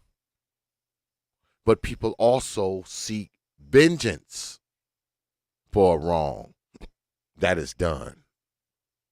And what we're going to be talking about tomorrow is the differences between justice and vengeance. And we're going to talk about what is more appropriate. I know that vengeance is usually more satisfying over the short term. I know justice is more satisfying over the long term. And when we talk about this, we're not just going to be talking about justice and vengeance as it stands now. We're going to be talking about justice and vengeance of people. Justice and vengeance on a social scale, a political scale, an economic scale. So make sure you hear tomorrow, man. Tomorrow's going to be good, and it's going to be an open debate. I'm going to be allowing people to come up. We're going to have people come up like right in the beginning. You know, we're not going to draw it out. We're going to have people come right up and have them discuss it. And we're going to try to distinguish the difference between justice and vengeance. And if you have something that you want to talk about justice and vengeance about, make sure you hear, because tomorrow you'll be allowed to come up and talk about it. Discuss it. Lay it out. Make us understand.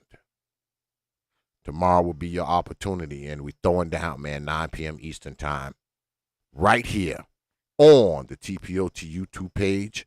You Negroes know. And then Saturday, Brother Clue will be here, and we'll be doing the Clue Challenge. And the challenge is the cult called Black. That's right. Because Brother Clue believes that black is a cult. He believes black is a cult, y'all. And y'all know when we do the challenges, I let a person come up. They lay down their ideas. They lay down their premise. And whoever wants to come up and challenge it, they're welcome to. And he will be laying down the premise of how black is a cult. So if you wish to come up here and challenge Brother Clue on the cult of black, be here Saturday, 8 p.m. Eastern time, right here on the T.P.O.T YouTube page. You Negroes know. Yeah. So tomorrow, vengeance versus justice. Make sure you're here for that one. All right, Negroes?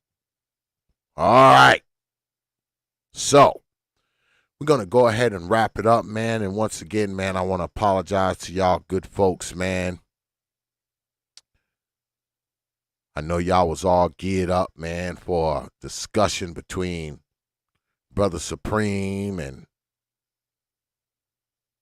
the good mother. But like I said, my brother, man, he had a family emergency. And me and him, we talk about this all the time. Family comes before all this shit. So he didn't even have to tell me twice. So I'm pretty sure he'll be hitting me up in the next day or two, to reschedule.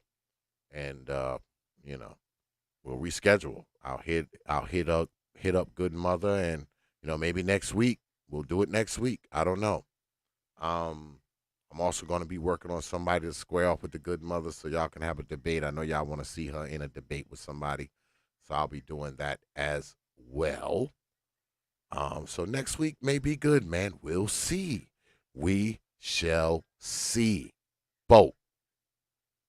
But before I go, I want to say this, man. Oftentimes, we kind of get wrapped up in the minutia of things, right?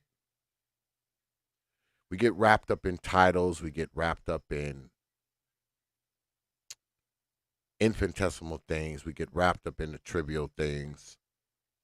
And tonight, when Good Mother came up here, we were talking about, shitty mothers. And I think, and I've always thought that who's raising you matters. That's something that I've always talked about. Because I truly believe that who's raising you matters, man. Now, of course, there's some notable exceptions out there. Of course, there's people who came from a good home and a good background and a nuclear family, and they still screwed up and went out and robbed liquor stores and smoked heroin-laced crack. Of course. And likewise, there's people who were raised by a mother who was a dope addict, drunken whore. And they grew up to be a scientist. They grew up to be a star athlete. They grew up to be a millionaire. But in both of those cases, man, those are outliers. Those are outliers. Who's raising you matters. And if you got some shitty ass, irresponsible ass person raising you, it's going to be hard to grow out of it. And I know people who do. I know a couple brothers who come to this channel. They had shitty mothers. You go to my archives, you'll hear them tell their story. You don't have to listen to me. You go through my archives, you'll hear them tell their stories.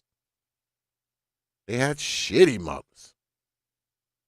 But somehow those brothers were able to crawl out of that hole, man, and become something, become somebody. But they too are outliers. They're outliers.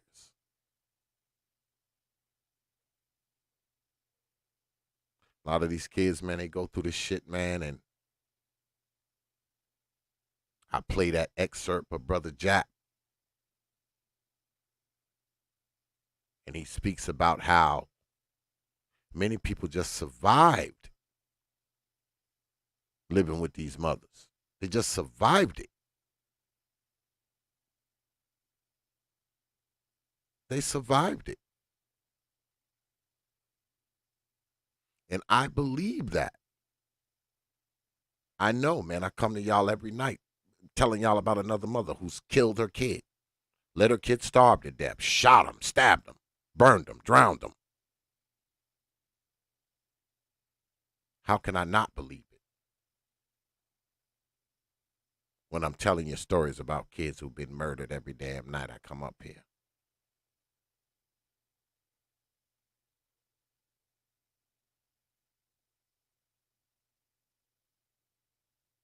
I was telling a good mother tonight, you know, people have accused me of hating mothers and hating my mother and all sorts kind of stuff. That's fine. You can say that all you want. Doesn't change the facts. Doesn't change them damn stories I tell you every night either. Doesn't change that.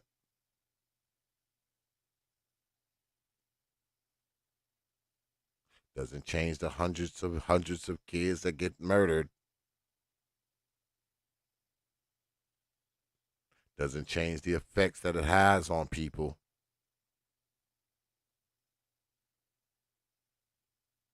Doesn't change how people grow up and turn into whatever because of the people who quote unquote raised them. Doesn't change any of that. I've said this many, many times before. You can get mad at me all you want. But I'm not the one killing these kids. I'm not the one beating these kids. I'm not the one burning these kids, suffocating these kids, drowning these kids, letting them starve to death. It's not me doing it.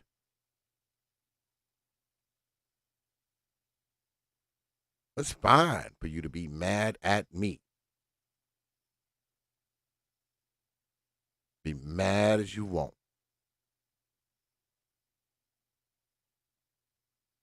What really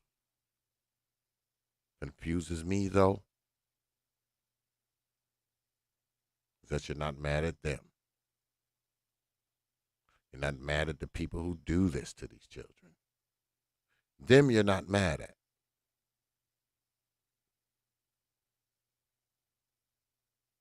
You're not mad at the people who kill them and shoot them and suffocate them and let them die in the middle of the floor. Stab them. Chop them into pieces. Throw them in the river. Bury them.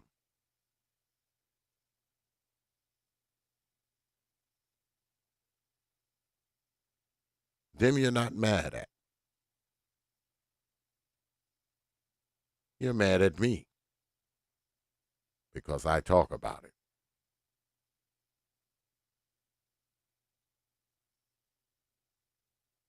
That's the most confusing thing of all of this. Because for some reason, people are more pissed about someone discussing something that's horrible, that's despicable, that's unthinkable, People are more mad at you discussing it than they are mad at the people who are perpetrating the act.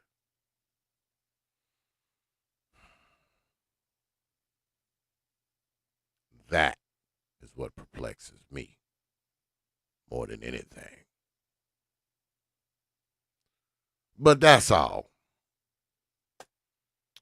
We're going to go ahead and wrap this up, man. I appreciate everybody coming out tonight, man. As always, you know, you could have spent your Wednesday night anywhere. You decided to spend it here with us. It is appreciated. Once again, like I said, hopefully I will hear something from Brother Supreme in the next few days, and y'all will get to see what you came here for. We'll make it happen, people. I promise. And shout out to the good mother for coming through, you know, even though, you know, she couldn't, you know, they couldn't do the moderated discussions. She still decided to come through anyway. So I appreciate her coming through and riding shotgun also. With that, I will leave you good folk with 3 words, you know, like I always do. Open your mind. Peace, folk. Hours of power. Hours of power. Debates. Open your mind. Your mind.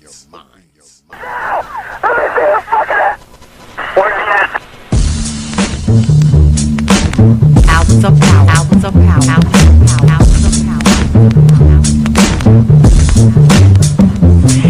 And so a community is where you control your police, you control your commerce, you control your education, you control your house. We don't control none of that.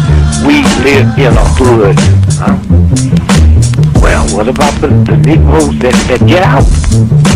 Oh, well, see, my cousin, they say he's a multi-millionaire, almost got $1 billion. 3 PhDs, working on 2 more. Driving down the street in Chicago in his Rolls Royce, enjoying himself, and he hears these sirens and looks through the mirror and sees this cop car flashing lights. He squeezed the steering wheel, man. Heart beats fast. Because he knows the price of a Negro, what it could be. And then when that cop car passed him by, he said, thank God he wasn't after you in the first place, Paul. That Negro thing you can't get away from. It's universal. They wasn't coming after you with all your millions, with your Rolls Royce, with your PhD, didn't help. That's the hood. Huh? Why do you think you never pick up the paper till you read over and over and see white families come? You think of the thousands of black cops in America. Why don't you see white families crying as black cops shot my loved one 42 times in the back of the head? Why do you think black cops are better? Think they're more spiritual? Think they're better? No! They got enough sense to know that white folks ain't gonna tolerate it. And I will stop in our neighborhood when we decide we will not tolerate it. Now, if we was organized, which is hard to organize people who are just gonna run crazy and you don't know you're crazy. But if we were, with the money we have, and the many people who would come to our aid that don't know what it's like to be a Negro, and we said, look, we saying, if we don't get a federal law to deal with police brutality, that anytime a cop or anybody carry a gun, have to have a license just like you used to drive a car. And if you use it wrong, then you lose your license. And if it's upheld, you can never work again as a cop or a store guard or a private detective. How do you get Congress to push that through? Well, you take your economic power and you call on your friends, black, white, young and old, and say, this coming Christmas, if we don't have a federal law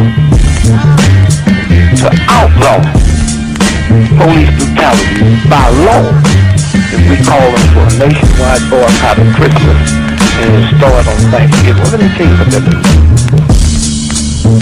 79% of all retail in America happens between Thanksgiving and Christmas. People stay in business all year, lose money just for Christmas, huh? Well, what happens now? Sack Fifth Avenue, Toys R Us, Sears and Roebuck, Weston House. They will get the bill, and all they got to do is make one phone call and say, Harry, that's the senator, I want that bill pushed through in 3 days. Okay, it's an economic thing. It's that simple. But we have the power, but the system has wiped us out so bad. Hours of power. Hours of power. Hours of power. Happy. San Antonio, Lincoln 6. Go ahead. Clear suspect down, 10-4. 10-4. The officer's code 4. We have one suspect that's been shot. Open your mind. Your mind.